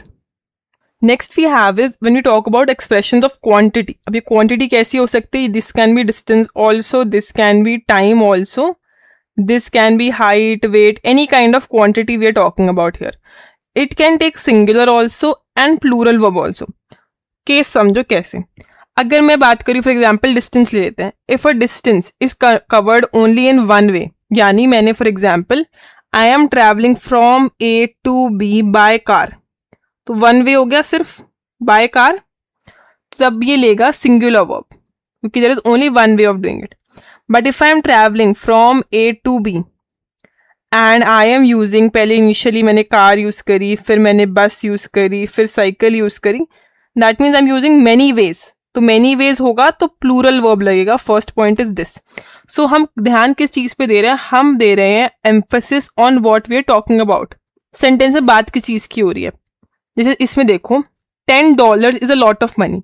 इधर we not talking about 10 separate dollar bill, 10 अलग अलग नोटों की बात नहीं कर रहे हैं. हम बात करें $10 की अमाउंट की.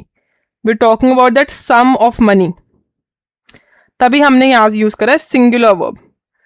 सेकेंड है 2 hours is a lot of time to wait. Not 2 hours is what? 2 hours is single block of time, एक ड्यूरेशन ऑफ टाइम है जिसके बारे में बात हो रही है. That is why is. 5 miles, again 5 mile we talking about that single distance of 5 miles जिसको कवर करा है. ठीक है, that is why it is taking singular verb again. Moving on to next now, 5 $1 bills are on the table. अब देखो यहाँ कहाँ focus है? Where is the emphasis, where is the attention? It is on 5 separate $1 bills. अगर table पे रखे हैं तो वी टॉकिंग अबाउट 5 अलग अलग नोट, 5 अलग अलग नोटों की बात हो रही है. So here each $1 bill is a distinct item. Similarly अगर बात करें सेवरल 100 miles की, तो we talking about several segments of the distance जो अलग अलग 100 mile के हैं. जैसे ये एक सेगमेंट हो गया, फिर ये एक सेगमेंट हो गया, फिर एक सेगमेंट हो गया. So there are several such segments.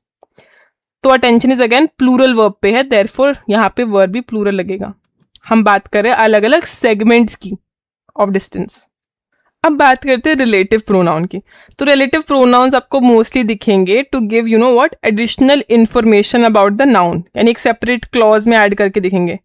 जैसे फॉर एग्जाम्पल अगर हम बोले कि प्रिया is really good at maths, she is that girl who topped the class. जैसे she is that girl who topped the class. तो आप देख रहे हो इसका पर्पस क्या है? To give additional information. Similarly इसके other examples being who, whom, which, that. तो ये सब relative pronouns है. Now talking about सबका अलग अलग पर्पस है. देखो who और whom mostly यूज होता है any kind of people, living organisms. A land named animals. Named animals मतलब किसकी बात हो रही है? डोमेस्टिकेटेड एनिमल्स यानी पेट्स की बात हो रही है यहाँ पे. अननेम्ड होंगे वाइल्ड एनिमल्स. ठीक है, तो हु और हुम होते हैं पहली बात तो उनके लिए यूज. हु कब यूज करते हैं? हु होता है सेंटेंस के सब्जेक्ट में यूज, हुम होता है सेंटेंस के ऑब्जेक्ट फॉर्म में. तो जब भी हु सोचो think in terms of he and she, और जब भी whom सोचो think in terms of him and her, तो आपको क्लियर रहेगा कब हु और कब whom। अब बात करते हैं विच एंड दैट की। पहली बात तो विच होता है यूज्ड फॉर थिंग्स यानी नॉन लिविंग थिंग्स, और sometimes for unnamed animals also, यानी वाइल्ड एनिमल्स की बात हो रही है यहाँ पे। जैसे the car which you bought, car क्या है यहाँ पे, नॉन लिविंग है, तभी हमने विच यूज करा और हमने एडिशनल इन्फॉर्मेशन दी है, you bought is beautiful. The software, again software is non living, which the company uses quite expensive. अब बात करते हैं दैट की। That can be used for both, living के लिए भी नॉन लिविंग के लिए भी। एग्जाम्पल देखो, the contract that defines the my work hours is on your desk, they road a report that impressed the boss. These are all relative pronouns. Let's look at the PYQs of this very important rule. Everything what happened was because of my actions. Question number 71. Everything. What नहीं आएगा, it should be that happened. So therefore error is in B portion. 44 का answer सब बताएंगे. Everybody needs to answer this. Our gardener, which is very lazy, says that there will be no apples this year. Our gardener, gardener कौन है, living being है, बिल्कुल सही, living है, human है, ठीक है। तो उसके बाद विच तो नहीं लगेगा, this is error is in A portion, definitely which नहीं लगेगा। What is the correct answer, we will write who is very lazy. Subject है ना सेंटेंस का, सब्जेक्ट फॉर्म में, तभी हम हु यूज करेंगे। Talking about the most asked tense based question now. Tense पे अगर क्वेश्चन आते हैं तो सबसे ज्यादा इसी टॉपिक से आते हैं, that is regarding past tense के ऊपर आएगा। सो इट सिंपली सेज, अगर आपकी टाइमलाइन है, कोई टाइमलाइन है और उसमें दो इवेंट्स हुए हैं, इवेंट वन बीइंग, चलो you are studying for the exam, जैसे आप पढ़ाई कर रहे हो for exam, and event two being you pass the exam, ठीक है। तो this is what, both of them are in past, for example दोनों के दोनों पास्ट में दो चीजें हुई हैं, बट एक इवेंट होता है पास्ट का भी past. For example if you talked about, जैसे if event 2 is in past tense में अगर हम लिखते हैं, then event 1 is in past perfect tense, because वो पास्ट से भी पहले हुआ है, और आज हम कहाँ हैं, वी आर इन प्रेजेंट, ठीक है। तो इसलिए you will see a combination of that tense happening, कि आपको पास्ट परफेक्ट दिखेगा पहले और फिर सिंपल पास्ट। पास्ट परफेक्ट की फॉर्म क्या होती है, had plus the past participle tense, और सिंपल पास्ट होता है आपका सिंपली वर्ब की second form. For example, by the time we arrived, अब वी अराइव्ड इज इवेंट 2, और उससे पहले क्या हुआ, they had left the restaurant, they had left, this is event 1। तो पहले वो रेस्टोरेंट छोड़ के चले गए तभी आप आए थे, that is what the past perfect event is, and this is what your past वाला इवेंट इज। नेक्स्ट देखते हैं, bye the time the ambulance arrive, जब तक ambulance I, the injured cyclist had lost a lot of blood, तो had lost, now this is what, this is past perfect tense। Ambulance arrived simple verb की second form है, तो past tense की बात हो रही है यहाँ पे। I couldn't log in to my email because I had forgotten my password, couldn't log in है ना, simple past, and had forgotten past perfect. तो यानी अगर दो इवेंट्स हैं, इवेंट 1 अगर आपका पहले हुआ है तो उसे पास्ट परफेक्ट टेंस देते हैं, followed by your event 2, that is simply your past tense. Simple past tense जो होता है वो इवेंट 2 होगा अगर ये सीक्वेंशली फॉलो हो रहे हैं, पहले वाले को पास्ट परफेक्ट, दूसरे वाले को simple past. Coming on to now a UPSC favourite, अगर कुछ बोले तो ये क्वेश्चन पक्का आता ही आता है, that is regarding who and हुम। तो आज ही कंफ्यूजन बिल्कुल क्लियर करेंगे, एकदम प्रॉपर समझ के जाएंगे। When you talking about who, think about the subject of the sentence. जब हुम की बात करते हैं तब सेंटेंस के ऑब्जेक्ट की बात करते हैं। तो हाउ डू वी नो कि हम हमेशा कैसे इस आंसर को करेक्ट करें, कई बार नहीं समझ में आता कि हु होगा या हुम होगा। एक ट्रिक बताती हूँ कि whenever you are doing such question right, हमेशा ट्राई टू रिप्लेस हु, या तो हु को रिप्लेस करने की ट्राई करो या फिर क्वेश्चन को आंसर करने की ट्राई करो। Try answering the question. For example अगर क्वेश्चन है हु कॉल्ड यू, तो आंसर क्या होगा, ही कॉल्ड मी। तो you are seeing he in the answer, therefore it is in the subject form, क्योंकि ही शी आपके होते हैं सब्जेक्ट के फॉर्म्स। ये आपको क्लियर रहता है कि कब ही शी यूज करना है, कब हिम एंड हर यूज करना है। हिम एंड हर होता है आपके ऑब्जेक्ट के फॉर्म में। तो this is the best way of doing it by replacing it. Check करने के लिए बहुत अच्छा तरीका है ये। जैसे हुम देखते हैं, हुम आता है ऑब्जेक्टिव केस में। For example to whom did you give the book, अगर ये क्वेश्चन है, आंसर क्या होगा, you give the book to him, तो हिम आ रहा है आंसर में, इसका मतलब है यहाँ पे हुम आना ही करेक्ट है। To who did you give the book, अगर कोई ये देखिए to who did you give the book, तो अब समझ जाओ कि इसका आंसर क्या होगा, I gave the book to him. अगर हिम है तो डेफिनेटली हु यहाँ पे गलत है, तो it should be whom. Whom did you see, I saw him, या फिर यू सॉ हिम, तो हिम है, that is where you putting the word whom is the correct one. एक और ट्रिक सीख के जाओ, ऑलवेज जो हुम आता है ना वो प्रेपोजिशन के बाद आता है। अगर तुम्हें सेंटेंस में कहीं प्रेपोजिशन दिख जाए तो उसके बाद अगर हु लिखा होगा वो गलत होगा, it will always be whom after preposition. जैसे who was the Ramayana written by, by whom, अब बाय क्या है यहाँ पे, by is preposition, by whom was the Ramayana written by. अगर इसी को सब्जेक्ट फॉर्म में लिखेंगे तो who was the Ramayana written by. Let's answer these questions now. Question number 78. Mr. Malhotra is a historian whose books have won international acclaim. पहली बात तो इसका ये फॉर्म ही गलत है। एक मिनी रूल और सीख जाओ, this is a mini rule for all of you.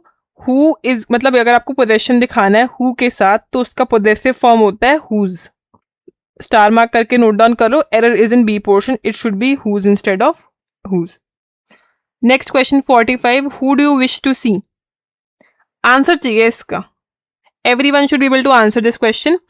Simple trick बताइए, इस जैसे तुम्हें क्वेश्चन दिख रहा है इसको आंसर करने की कोशिश करो। क्या आंसर होगा who do you wish to see का? इसका होगा I wish to see him, यही बोलोगे।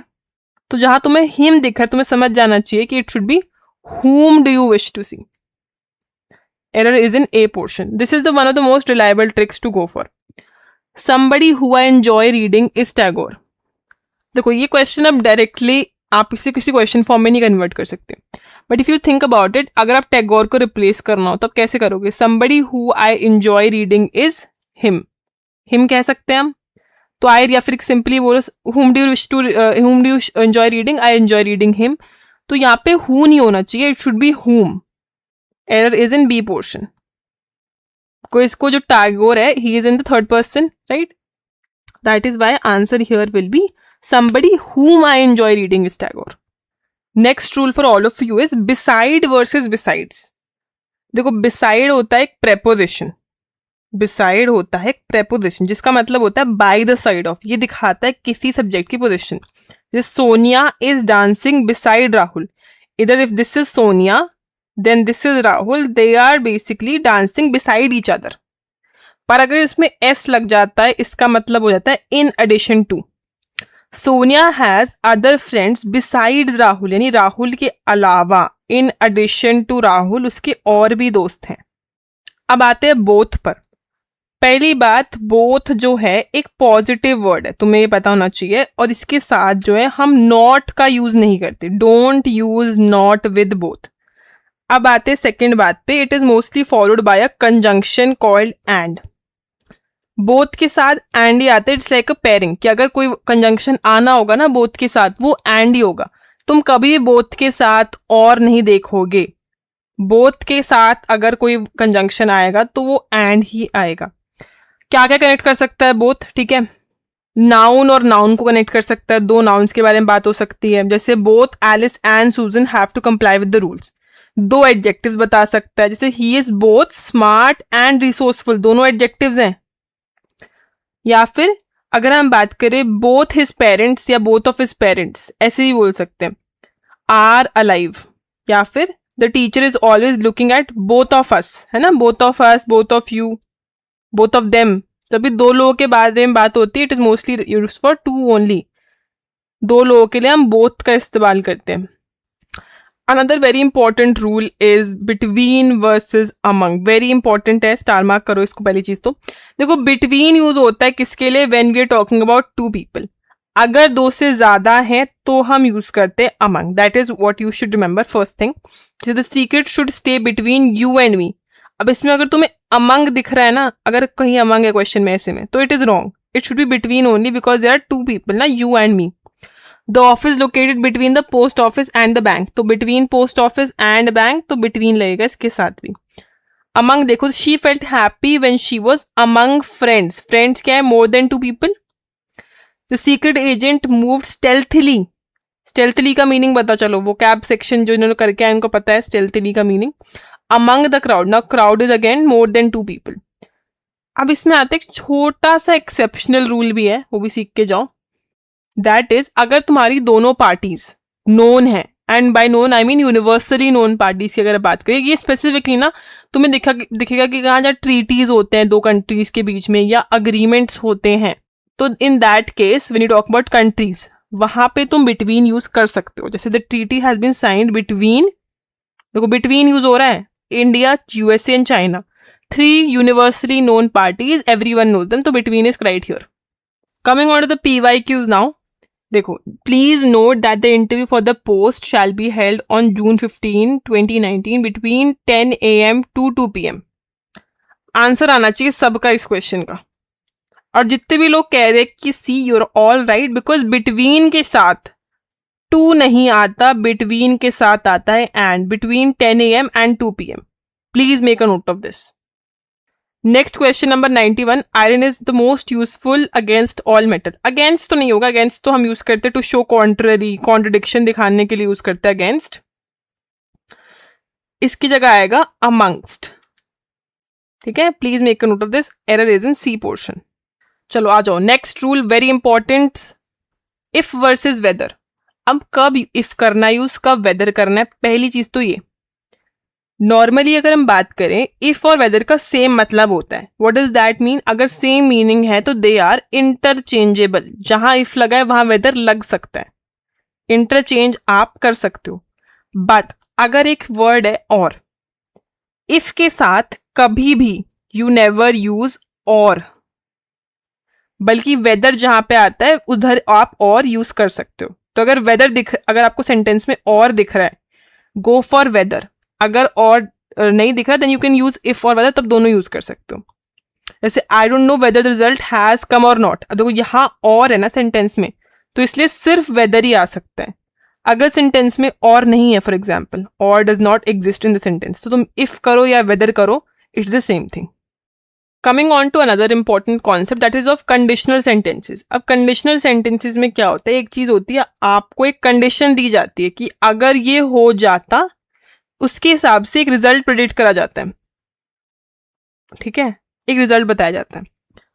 तो अगर आपका जो इफ स्टेटमेंट होगा ना, इफ स्टेटमेंट आएगा वो आपको कंडीशन दिखाता है, तो that will be given to you with condition and then some kind result will be mention to you after the comma. आपको सेंटेंसेस मोस्टली इस फॉर्म में दिखते हैं, ये होता है इसका मोस्ट बेसिक फॉर्म, जहां सिचुएशन दिए और उसका कॉन्सिक्वेंस बताया गया। तो इसके टाइप्स ऑफ कंडीशनल होता है, you just need to know कि इसमें आपको क्या इसका राइट स्ट्रक्चर है, which ones are the right structure. जो आप क्वेश्चन में अगर आपको दिखते हैं स्पॉटिंग एरर में, क्या आप आइडेंटिफाई करो कि ये सही है या गलत है। देखो पहली बात होता है जीरो टाइप का जो कंडीशन होता है, जिसमें जनरल ट्रूथ्स बताए जाते हैं, फैक्ट स्टेट करे जाते हैं। तो उसमें दोनों जो है ना, आपका पार्ट 1 और part 2, let us take the clause 1 as part 1 and इसको मानो पार्ट 2। तो इसमें आपका पार्ट 1 और पार्ट 2 जो दोनों है, they are in the present tense. जैसे if you heat ice it melts, अगर आप बर्फ को गर्म करोगे तो वो पिघल जाएगी। सिंपल, दोनों प्रेजेंट टेंस में रहते हैं, तो this is a correct form of conditional, this is called as a zero conditional. Second conditional देखेंगे अब, जीरो कंडीशनल के बाद है first conditional, real future possibility, कि अगर कोई चीज प्रेजेंट में हो गई है तो उसका फ्यूचर फॉर्म क्या होगा, यानी अगर प्रेजेंट के साथ फ्यूचर देख रहे हो कंडीशनल में, दैट इज ऑल्सो करेक्ट। जैसे इफ इट रेन्स, अगर अभी बारिश हो जाती है, वी विल स्टे होम, हम फिर घर रहेंगे, यानी फ्यूचर में ये इसका कॉन्सिक्वेंस जाएगा। नेक्स्ट इज सेकंड, देखो अगर कोई चीज अनरियल प्रेजेंट है, ठीक है, और उसका फ्यूचर बताते हैं। इफ, जैसे इफ आई वर रिच, अगर तुम्हें रूल ऑफ इमेजिनरी याद आ रहा है अभी, तो हाँ बिल्कुल सही हो, ये चीज बहुत इंपॉर्टेंट है। रूल ऑफ इमेजिनरी के साथ में एप्लीकेशन ये है। इफ आई वर रिच, अगर मैं अमीर होता, I would travel the world. So you can see कि वुड का यूज विद past tense is also correct. अगर तुम्हें पास्ट का टेंस दिख रहा है उसके साथ वुड दिख रहा है तो वो ठीक है। It is again example of second conditional. Moving on to next, that is third conditional, यानी it is mostly use for regret दिखाने के लिए।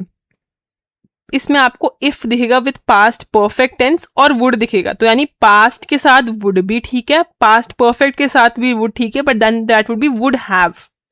जैसे इफ शी हैड स्टडीड, अब शी हैड स्टडीड क्या हो गया, पास्ट परफेक्ट टेंस हो गया, बिल्कुल ठीक है। शी वुड हैव पास्ट हो जाएगा फिर, this is also another form of the third conditional. Moving on to the mixed form now. Mixed form क्या दिखाता है, पास्ट की कोई कंडीशन और प्रेजेंट में क्या रिजल्ट देती है। जैसे फॉर एग्जाम्पल इफ आप पास्ट परफेक्ट के साथ वुड एंड वर्ब की फर्स्ट फॉर्म यूज करो इसमें, if he had trained he would be stronger now, so this is also one of the correct forms. तो ये conditional forms correct होती है, आप इनको ऐसे use कर सकते हो, these are all grammatically correct. But there are certain pairings which are very wrong. तो आपको sentence में कभी भी pairing में will दिखे, यानी आपका first condition में भी will है, जैसे part 1 में will आ रहा है और part 2 में भी will आ रहा है, ये incorrect pairing होती है, ये साथ में काम नहीं करते। shall के लिए भी same case है, will shall के लिए भी same case है और would के लिए भी। तो पार्ट 1 पार्ट 2 की पेयरिंग अगर कुछ इस टाइप की है, दैट इज इनकरेक्ट, याद रखना, रॉन्ग मार्क करके आना है। ये है वो करेक्ट फॉर्म जिससे आप एग्जाम में देखोगे तो ये आपको करेक्ट करनी है कि दीज आर ऑल राइट। आ जाओ कंडीशनल के एग्जाम्पल पे PYQ देखते हैं। So if this scheme would have been implemented effectively all the affected would have benefited. पहले तुम्हें दिमाग में आया कि मैम देखो वुड आ गया पार्ट 1 में और वुड ही आ रहा है पार्ट 2 में, ये इफ है, इससे आपको पता चलता है कि ये कंडीशनल सेंटेंस का एग्जाम्पल है। 2 क्लॉजेज हैं इसलिए तुम्हें समझ में आ गया कि ये कंडीशन 1 है, पार्ट 1 है ये उसका कॉन्सिक्वेंस यानी पार्ट 2 है। तो वुड की पेयरिंग तो गलत होती है, तो what would you change to make it right. If the scheme had been होता, अगर ये इंप्लीमेंट हो जाती, all affected would have benefited. Error is in A portion.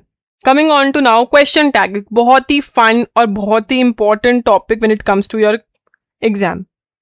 देखो सिंपल है, क्वेश्चन टैग्स होते हैं लाइक रिटोरिकल क्वेश्चन जो सेंटेंस के एंड में आते हैं। तो अगर तुम्हारी स्टेटमेंट पॉजिटिव है, अगर आपकी स्टेटमेंट पॉजिटिव है तो एक नेगेटिव टैग लेती है, अगर आपकी स्टेटमेंट नेगेटिव है तो एक पॉजिटिव टैग लेती है। तो remember this, you have to understand, you have to change the polarity of the sentence. जैसे हम कहते हैं ना, आपके पॉजिटिव नेगेटिव टर्मिनल्स होते हैं, तो उसी तरीके से पॉजिटिव को नेगेटिव करते हैं, नेगेटिव को पॉजिटिव करते हैं। एग्जाम्पल देखो, यू आर हैप्पी, तो क्या लिखोगे, ये हो गया आपका पॉजिटिव, आंट यू ये हो गया negative. You don't like tea, अब ये क्या है, negative. So do you is positive. So this is what you have to understand कि टैग कैसे लगाना डिपेंड अपॉन द सेंटेंस।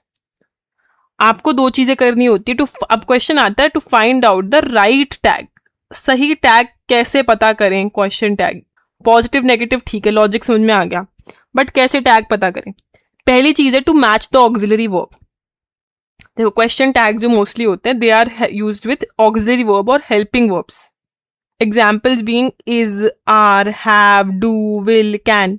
अच्छा इज का क्या हो जाएगा, इज को चेंज करोगे इजंट, इजंट में। हैव को चेंज करोगे हैविंट, हैविंट में, ठीक है। जैसे she is coming, isn't she. They have finished, haven't they. This is how you have to change. तो आपको ऑक्सिलरी वर्ब को सेम मेंटेन करना है। अब आता है एक क्वेश्चन कि अगर ऑक्सिलरी वर्ब नहीं है सेंटेंस में, तब कैसे करेंगे। देखो अगर ऑक्सिलरी वर्ब सेंटेंस में नहीं है तो आपको सेंटेंस का टेंस पहचान के आपको correct form of do use करना है। ये रहा तुम्हारा महामंत्र to do every question on question tag. अगर तुम्हारा सेंटेंस प्रेजेंट टेंस है और तुम्हारे प्लूरल फॉर्म में है तो आप यूज करोगे डू, ठीक है, पहला पॉइंट तो हो गया ये। अगर प्रेजेंट टेंस में और सिंगुलर है तब आप यूज करोगे डज, सेकंड पॉइंट है ये। अगर पास्ट टेंस है, बी इट प्लूरल और सिंगुलर, दोनों में डिड यूज करोगे। जैसे शी लाइक्स म्यूजिक, शी क्या है, सिंगुलर है, पहली चीज तो बिल्कुल ठीक, सिंगुलर है। लाइक्स म्यूजिक, अब इसमें तुम्हें कोई भी ऑक्सिलरी वर्ब या हेल्पिंग वर्ब क्या है, हेल्पिंग वर्ब इज एब्सेंट। इस केस में आप यूज करोगे क्या, प्रेजेंट टेंस है और सिंगुलर है तो क्या यूज करना है, डजंट का यूज करना है, doesn't she. He didn't win, did he? Please make a note of this now. This will help you understand the right tag अगर तुम्हारा helping verb absent है तो कैसे अप्रोच करना है। चलो moving on to the PYQ now. Question tag के base पे डायरेक्ट क्वेश्चन आपको मिल जाएंगे एग्जाम में। जैसे Prateek doesn't look well today, Prateek doesn't look well today, doesn't he, ये तो हो गया तुम्हारा सेंटेंस या स्टेटमेंट और दिस इज योर टैग। आप सबको आंसर करना है इस क्वेश्चन को। I think everyone can answer it now. Prateek doesn't look well today, क्या सेंटेंस के क्या पोलैरिटी है। जो लोग कह रहे हैं नेगेटिव, वेरी गुड, नेगेटिव है। तो टैग की पोलैरिटी क्या होनी चाहिए? बिल्कुल सही, पॉजिटिव होनी चाहिए। तो this should be doesn't he होना चाहिए does he. This is the right answer. तो error is in C portion. Coming on to very important section of your grammar, that is your articles. अब articles एक prominent area of question है, तो हम इनका use और example दोनों समझेंगे। अ और एन की अगर हम बात करें, they are used for singular, ये सिंगुलर के लिए यूज होता है, आप मोस्टली देखोगे। और काउंटेबल नाउन के साथ होता है a use, that begins with the consonant sound. Please remember this कि फोकस यहाँ पे सिर्फ साउंड पर है, ना कि उस लेटर पर। कॉन्सोनेंट साउंड होगी तो अ यूज करोगे, वावल साउंड होगी तो आप सिंपली एन यूज करोगे। जैसे an apple, an elephant, an hour. देखो दिस इज इंपॉर्टेंट कि साउंड किसकी, वावल की है। अब बात करते हैं very important, that is regarding the के 2-3 एस्पेक्ट्स है। पहली चीज तो ये सिंगुलर के साथ भी यूज होता है और प्लूरल के साथ भी यूज होता है, ठीक है। इसका मेन पर्पस होता है जब आप किसी स्पेसिफिक चीज की बात कर रहे हो तब हम द यूज करते हैं, कोई स्पेसिफिक यूनिक चीज की। और जब हम बात करते हैं सुपरलेटिव्स की, जैसे ना सुपरलेटिव डिग्री में जब हम बात करते हैं द टॉलेस्ट, द बेस्ट, तो उस केस में हम द का प्रॉपर यूज करेंगे ही करेंगे। Even we talking about unique nouns, यानी this is the sun, the moon, these are all what, unique. और म्यूजिकल इंस्ट्रूमेंट के साथ भी नोट डाउन कर लो, जैसे द वायलिन, द गिटार, हम द यूज करते हैं। तो ये 3-4 एस्पेक्ट्स है जिसमें द यूज होता ही होता है, जैसे the book, the cars. We talking about a specific thing now. अगर हम किसी स्पेसिफिक चीज के बारे में बात करेंगे तब हम द यूज करेंगे। सो आ गए क्वेश्चन तुम सबके लिए, बी एक्टिव, फटाफट आंसर करो। सबकी थिंकिंग कैप्स ऑन होनी चाहिए। Guest is unwelcome when he stays too long. So we talking about the kind of guest जो बहुत ज्यादा देर रुक जाता है। अतिथि तुम कब जाओगे वाला सीन है यहाँ पे। तो हम उसी स्पेसिफिक गेस्ट के बारे में बात करें जो रुकता है, उसी स्पेसिफिक गेस्ट के बारे में बात करें, तो answer should be the guest is unwelcome when he stays too long. Answer is A. Question 2 देखो, irrigation works have a special importance in an agricultural countries like India where rainfall is unequally distributed throughout the seasons. सोचो सोचो इसका answer बताओ। चलो answer बताओ। तुम्हें यहाँ पे एन दिख रहा है, राइट। एन को याद करो किसके लिए यूज करते हैं, कॉन्सोनेंट साउंड होनी चाहिए फर्स्ट थिंग, बिल्कुल ठीक है, कॉन्सोनेंट की साउंड है, दिख रही है। दूसरी चीज है कि सिंगुलर के साथ यूज होता है। So irrigation works have special importance in agricultural countries like India. जितनी भी एग्रीकल्चरल कंट्रीज है उसमें से एक एग्जाम्पल लिए गए इंडिया का, ठीक है। तो it should be simply in agriculture, an का कोई यूज ही नहीं है, यहां से एलिमिनेट करो इसको फटाफट। Next question 78, it was one of most eloquent speeches delivered by Swami Vivekananda, या फिर डी, नो एरर। एग्जैक्टली यहाँ पे आपको सुपरलेटिव दिख रहा है, मोस्ट दिख रहा है आपको, सुपरलेटिव डिग्री की बात हो रही है, मोस्ट। तो उसके साथ आपको यूज करते क्या, we use the. So it was one of the most eloquent speeches delivered by Swami Vivekananda. Next question 92, Mumbai is largest cotton centre in the country. फिर से सेम वही चीज पूछ रहे हैं, लार्जेस्ट है, सुपरलेटिव डिग्री का वर्ड है, तो उसके साथ क्या आएगा, उसके साथ फॉर श्योर आएगा पहले the. Mumbai is the largest, तो error is in B portion, it should be the largest. तो coming on to the new PYQs, now fresh and new PYQs. During recession, many companies were compelled to decrease their workforce. If we talk about recession, recession एक specific time है, तो यहाँ होना चाहिए during the recession. Error is in A portion. Next question 78, with a population of over 1 billion, India is second most populous country in the world after China. तो क्या होगा यहाँ पे, बिल्कुल सही, error is in B portion. India is the second most, is the second most होना चाहिए, ना कि is second most, is the second most. Again superlative degree है तो we can use most after, मतलब the after it. 86th question, anywhere in the world when there is conflict women and children suffer the most. अब देखो women and children suffer the most, तो the का use तो perfectly right है, इस sentence में कोई भी एरर नहीं है, no error is the answer. चलो अब आते हैं नॉन फाइनाइट वर्ब्स पे, सबकी दिमाग की बत्ती जलनी चाहिए इसके लिए। Very important section from exam, part of speech में जरूर पूछते हैं, that is why I am telling you. A non finite verb is a verb, पहली बात तो जो कोई भी चीज का टेंस, पर्सन और नंबर नहीं दिखाता, यानी तभी उसका नाम है नॉन फाइनाइट। और दूसरी चीज है ये ना मेन वर्ब नहीं हो सकता किसी सेंटेंस का, this is not the main verb. तो अगर इसके नॉन फाइनाइट वर्ब्स की अगर हम बात करें, देयर आर 3 मेन टाइप्स। पहला होता है gerund, then we have the infinitive, then we have the participle. तो अगर तुम्हें इसका स्ट्रक्चर पता है then you can identify them easily. पहली चीज जेरेंड होता है वर्ब की आईएनजी फॉर्म में, यानी वर्ब की first form plus ING when it is being used as a noun, तब उसे कहते हैं जेरेंड सेंटेंस में। जैसे जॉगिंग इज फन, इधर jogging is what, jogging is the sport of jogging, you know running, the fact.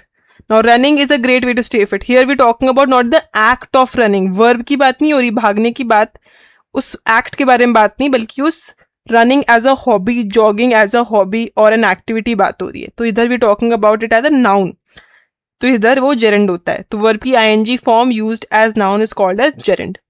अब बात करते हैं इन्फिनेटिव की। I think one of the most easiest to identify is infinitive. ये आता है टू प्लस वर्ब की फर्स्ट फॉर्म के साथ। अगर टू प्लस वर्ब की first form is used as a noun, जैसे कि I love to read, to read, he likes to play soccer, here we are not talking about reading as an act, reading as a verb की बात नहीं हो रही है, we talking about to read as a hobby, I love to read, he likes to play soccer. तो again he likes to play soccer, इधर we talking it about as a noun here in the sentence.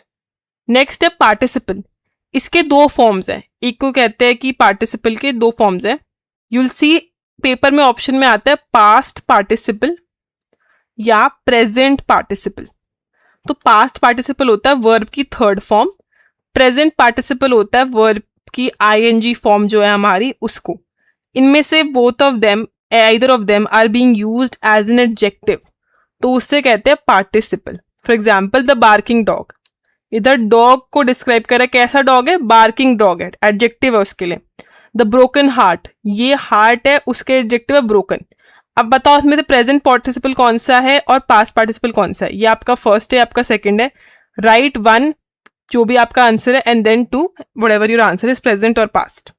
बिल्कुल सही। जिन लोगों ने बोला है कि one is example of present participle, they are all right, and जो बोल रहा है broken heart है यानी past participle है, वो भी सब सही है। This is the answer. ऐसे क्वेश्चन एग्जाम में बहुत मिलते हैं for identifying the part of speech. Now let us solve a few questions. Question number 104. Pride brings a great dealing of vanity and egoistic inflation.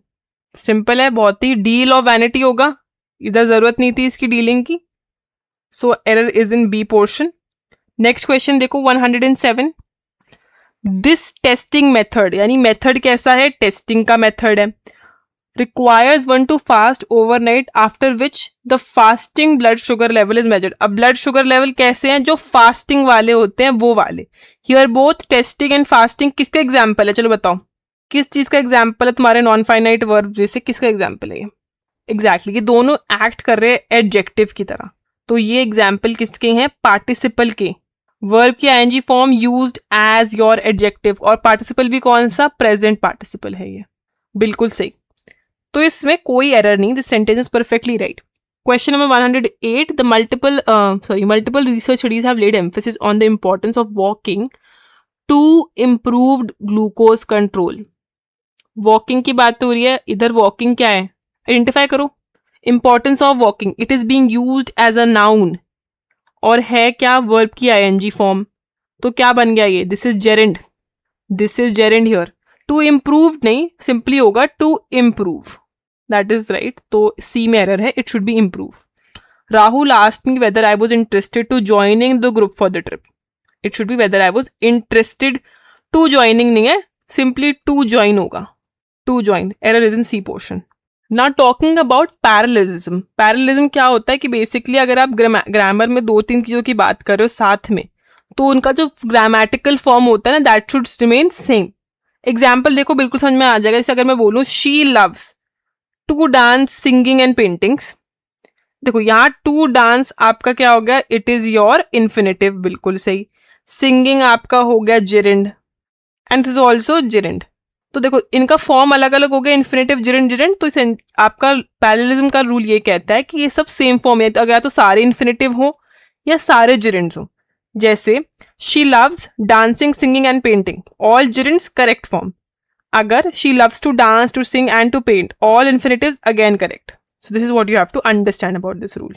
तो question देखते हैं, when everything starts working for you, you will find things are achieve and delivered. देखो simple बात है, अगर हम दो चीजें साथ में बोल रहे हैं तो पैरेललिज्म कहता है कि उनका फॉर्म सेम रहना चाहिए।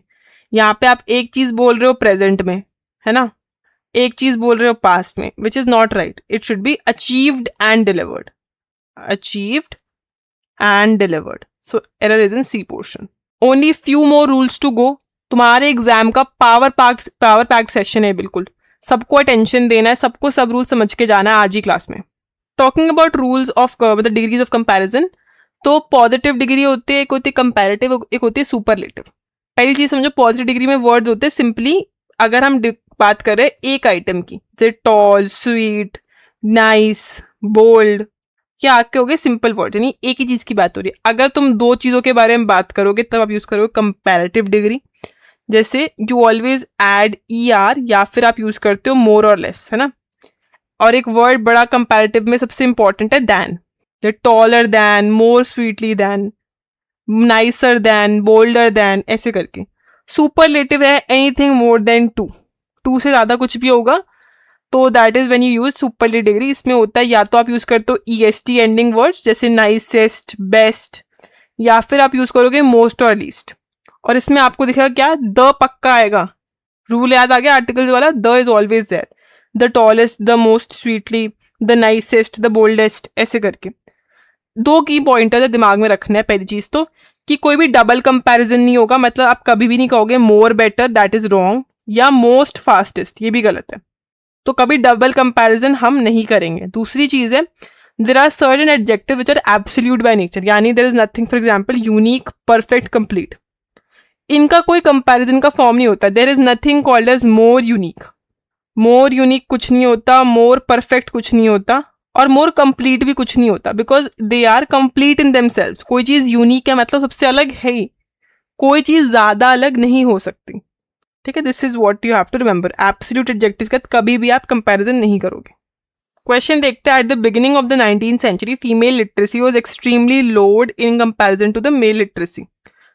तो पहली चीज तो हम जब कंपैरिजन के बारे में पढ़ रहे थे, हमने एक और चीज पढ़ी थी, like things are compared, right. Revision भी हो रहा है, तो फॉर श्योर इसमें सेम चीजें कंपेयर है, female literacy compare to male literacy, which is fine, वो चीज एस्पेक्ट चेक करा, ठीक है। बट यहाँ जो वर्ड है वो गलत है, एक्सट्रीमली लोड नहीं होगा, एक्सट्रीमली लोअर होगा, बिकॉज आप कंपेयर क्या कर रहे हो, you are comparing two things, तो ये हो जाए कंपैरेटिव डिग्री। कौन सी डिग्री है आपकी, कंपैरेटिव डिग्री है। So error is in B portion. जब हम बात करते हैं कंपैरिजन की, there are other words also used for comparison that are superior to, inferior to, senior to and junior to।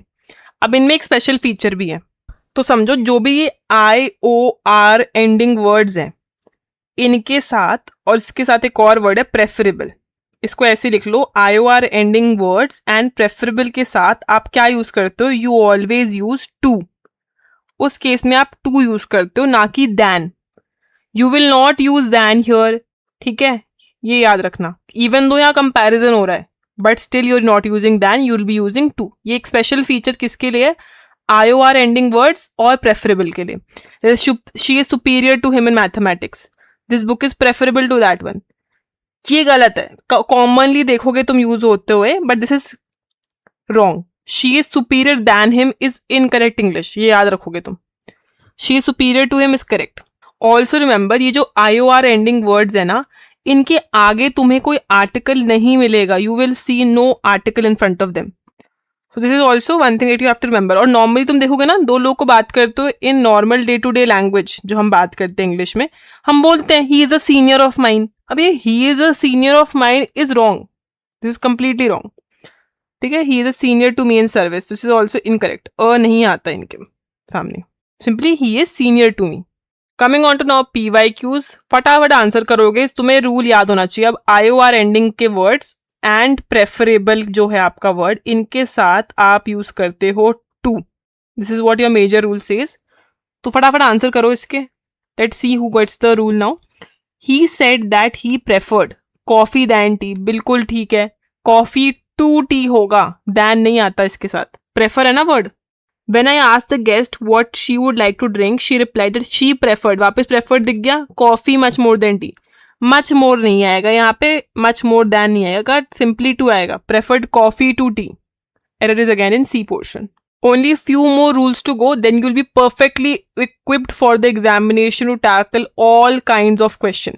तो देखते हैं वर्ब के ना दो टाइप के फॉर्म होते हैं. There are other ways to also classify verb, पर अभी हम बात करें एक्शन और नॉन एक्शन की.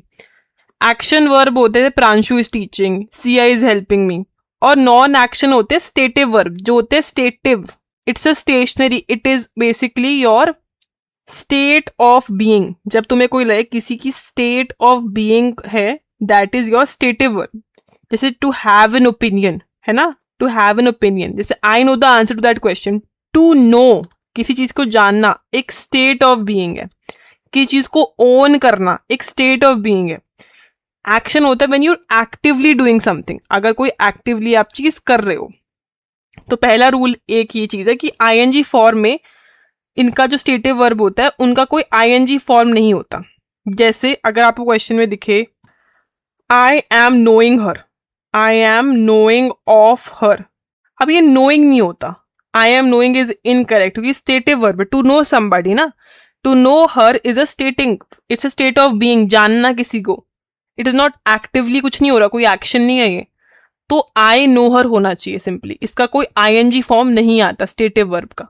ऑल्सो ये रिमेंबर नाउ इंपॉर्टेंट पॉइंट कि जो क्लासिफिकेशन ऑफ स्टेटिव और नॉन स्टेटिव है, it depends completely on the context. जैसे एग्जाम्पल देखो, अगर थिंक की बात करें, थिंक एक ऐसा वर्ड जिसको मैं स्टेटिव की तरह भी यूज कर सकता हूँ और एक्शन की तरह भी यूज कर सकते हैं. कैसे? जैसे I think he is right. इधर थिंक का मतलब है द एक्सप्रेशन और द ओपिनियन और द बिलीव दैट वो सही है. ये एक स्टेट ऑफ बीइंग है कि आपको लगता है कि वो सही है. बट अगर मैं कोई चीज एक्टिवली कर रही हूँ, I am thinking about what to cook for dinner, मैं बैठ के क्या कर रही हूँ, मैं actively processing thoughts, this becomes an action now. तो अगेन वर्ब को हम स्टेटिव नॉन स्टेटिव कैसे क्लासिफाएंगे, it depends on the context. But अगर तुम्हारा वो स्टेटिव वर्ब है, तुम उसका आईएनजी फॉर्म नहीं यूज करोगे.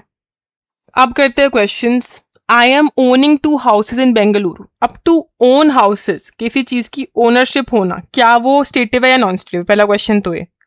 जो लोग कह रहे स्टेटिव है, बिल्कुल ठीक. तो इसका आईएनजी फॉर्म नहीं आएगा कोई भी. There is no ING form of this, therefore error is in A portion. It should be I own, simply I own 2 houses. Question 3 very good question. पहली बात तो दोनों चीजों का एग्जाम्पल है. My mother is thinking that I should stop drinking. Mother is thinking यानी mother actively thought process कर रही है या फिर मदर का मानना है. अब तुम सोचो. यस एग्जैक्टली, मदर का मानना है. My mother thinks, she believes, उनका ओपिनियन है, उनका बिलीफ है ये. It is her opinion, it is her belief, it is a state of being कि I should stop drinking. Error is in A portion. Moving on to this number variety rule. अब ये बहुत ही अच्छा सा rule है. ये होता है specifically used for words like, अगर आपको देखे a number of, the number of, तो अगर हमारा अ नंबर ऑफ है, उसके साथ कोई प्लूरल काउंटेबल नाउन, जैसे क्या हो गया, आपके बुक्स हो गई, पेन्स हो गई, एग्जाम्पल हो गए प्लूरल काउंटेबल नाउन के, उसके साथ आता है प्लूरल वर्ब. ठीक है, वेरी इंपॉर्टेंट. बट अगर हम यूज करते हैं द नंबर ऑफ और प्लूरल काउंटेबल नाउन है, फिर से डिफरेंस देखो कहाँ है. द के साथ हम यूज करेंगे सिंगुलर वर्ब. तो राइट इट लाइक दिस कि अगर अ है तो यूज करते हैं प्लूरल वर्ब, अगर द है तो हम यूज करते हैं सिंगुलर वर्ब, प्रोवाइडेड दैट जो हमारा नाउन है ना वो एक प्लूरल काउंटेबल नाउन है. जैसे the number of boys is 50. This is only used for number and variety. देखो नंबर के साथ साथ वैरायटी के लिए भी यूज होता है. Earn variety of, the variety of, same logic apply होता है. फिर अब बात करते हैं हंड्रेड्स, थाउजेंड, डजन्स की. अब कई बार सवाल आता है कि मैम 100 ठीक है या फिर हंड्रेड्स ठीक है, इनमें से करेक्ट फॉर्म कौन सा है? अब मैं बताती हूँ कौन सा करेक्ट है. पहली बात, 100 अगर देखें दोनों करेक्ट है. 100 भी करेक्ट है, हंड्रेड्स भी करेक्ट है, बट यूज अलग अलग है. अगर बात करें 100,000 डजन की, इसके सामने तुम्हें कोई नंबर दिख जाए, ठीक है, एनी नंबर बी इट 1 2 3 4 5 कुछ भी, तो उसमें ये जो है एस नहीं आएगा. ये चीज याद रखो. तो नंबर जहां होएगा वहां तुम्हें एस नहीं लगाना. जैसे 500 रुपीज, 5 नंबर दिख गया तो ये हंड्रेड्स नहीं होगा, वो गलत हो जाएगा. It should B 500 only. 10,000 number followed by 1000, thousands आएगा तो गलत हो जाएगा. 2 डजन, सिमिलरली 2 के साथ एस नहीं आएगा, सिंपली 2 डजन होएगा. तो whenever you see a number, तो जो उसके साथ 100,000 डजन आएगा वो हो जाएगा विदाउट एस. अब तो हंड्रेड्स कब यूज करते हैं?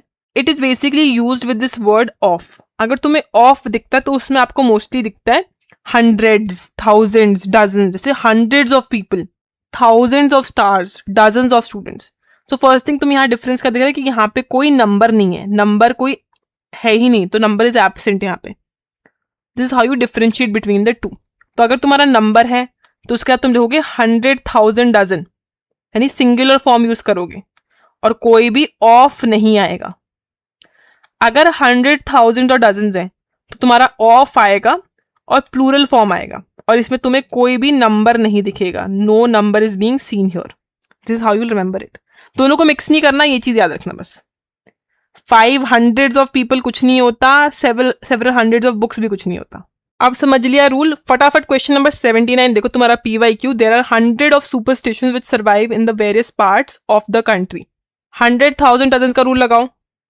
बिल्कुल सही. Error is in A portion. It should be there are hundreds of.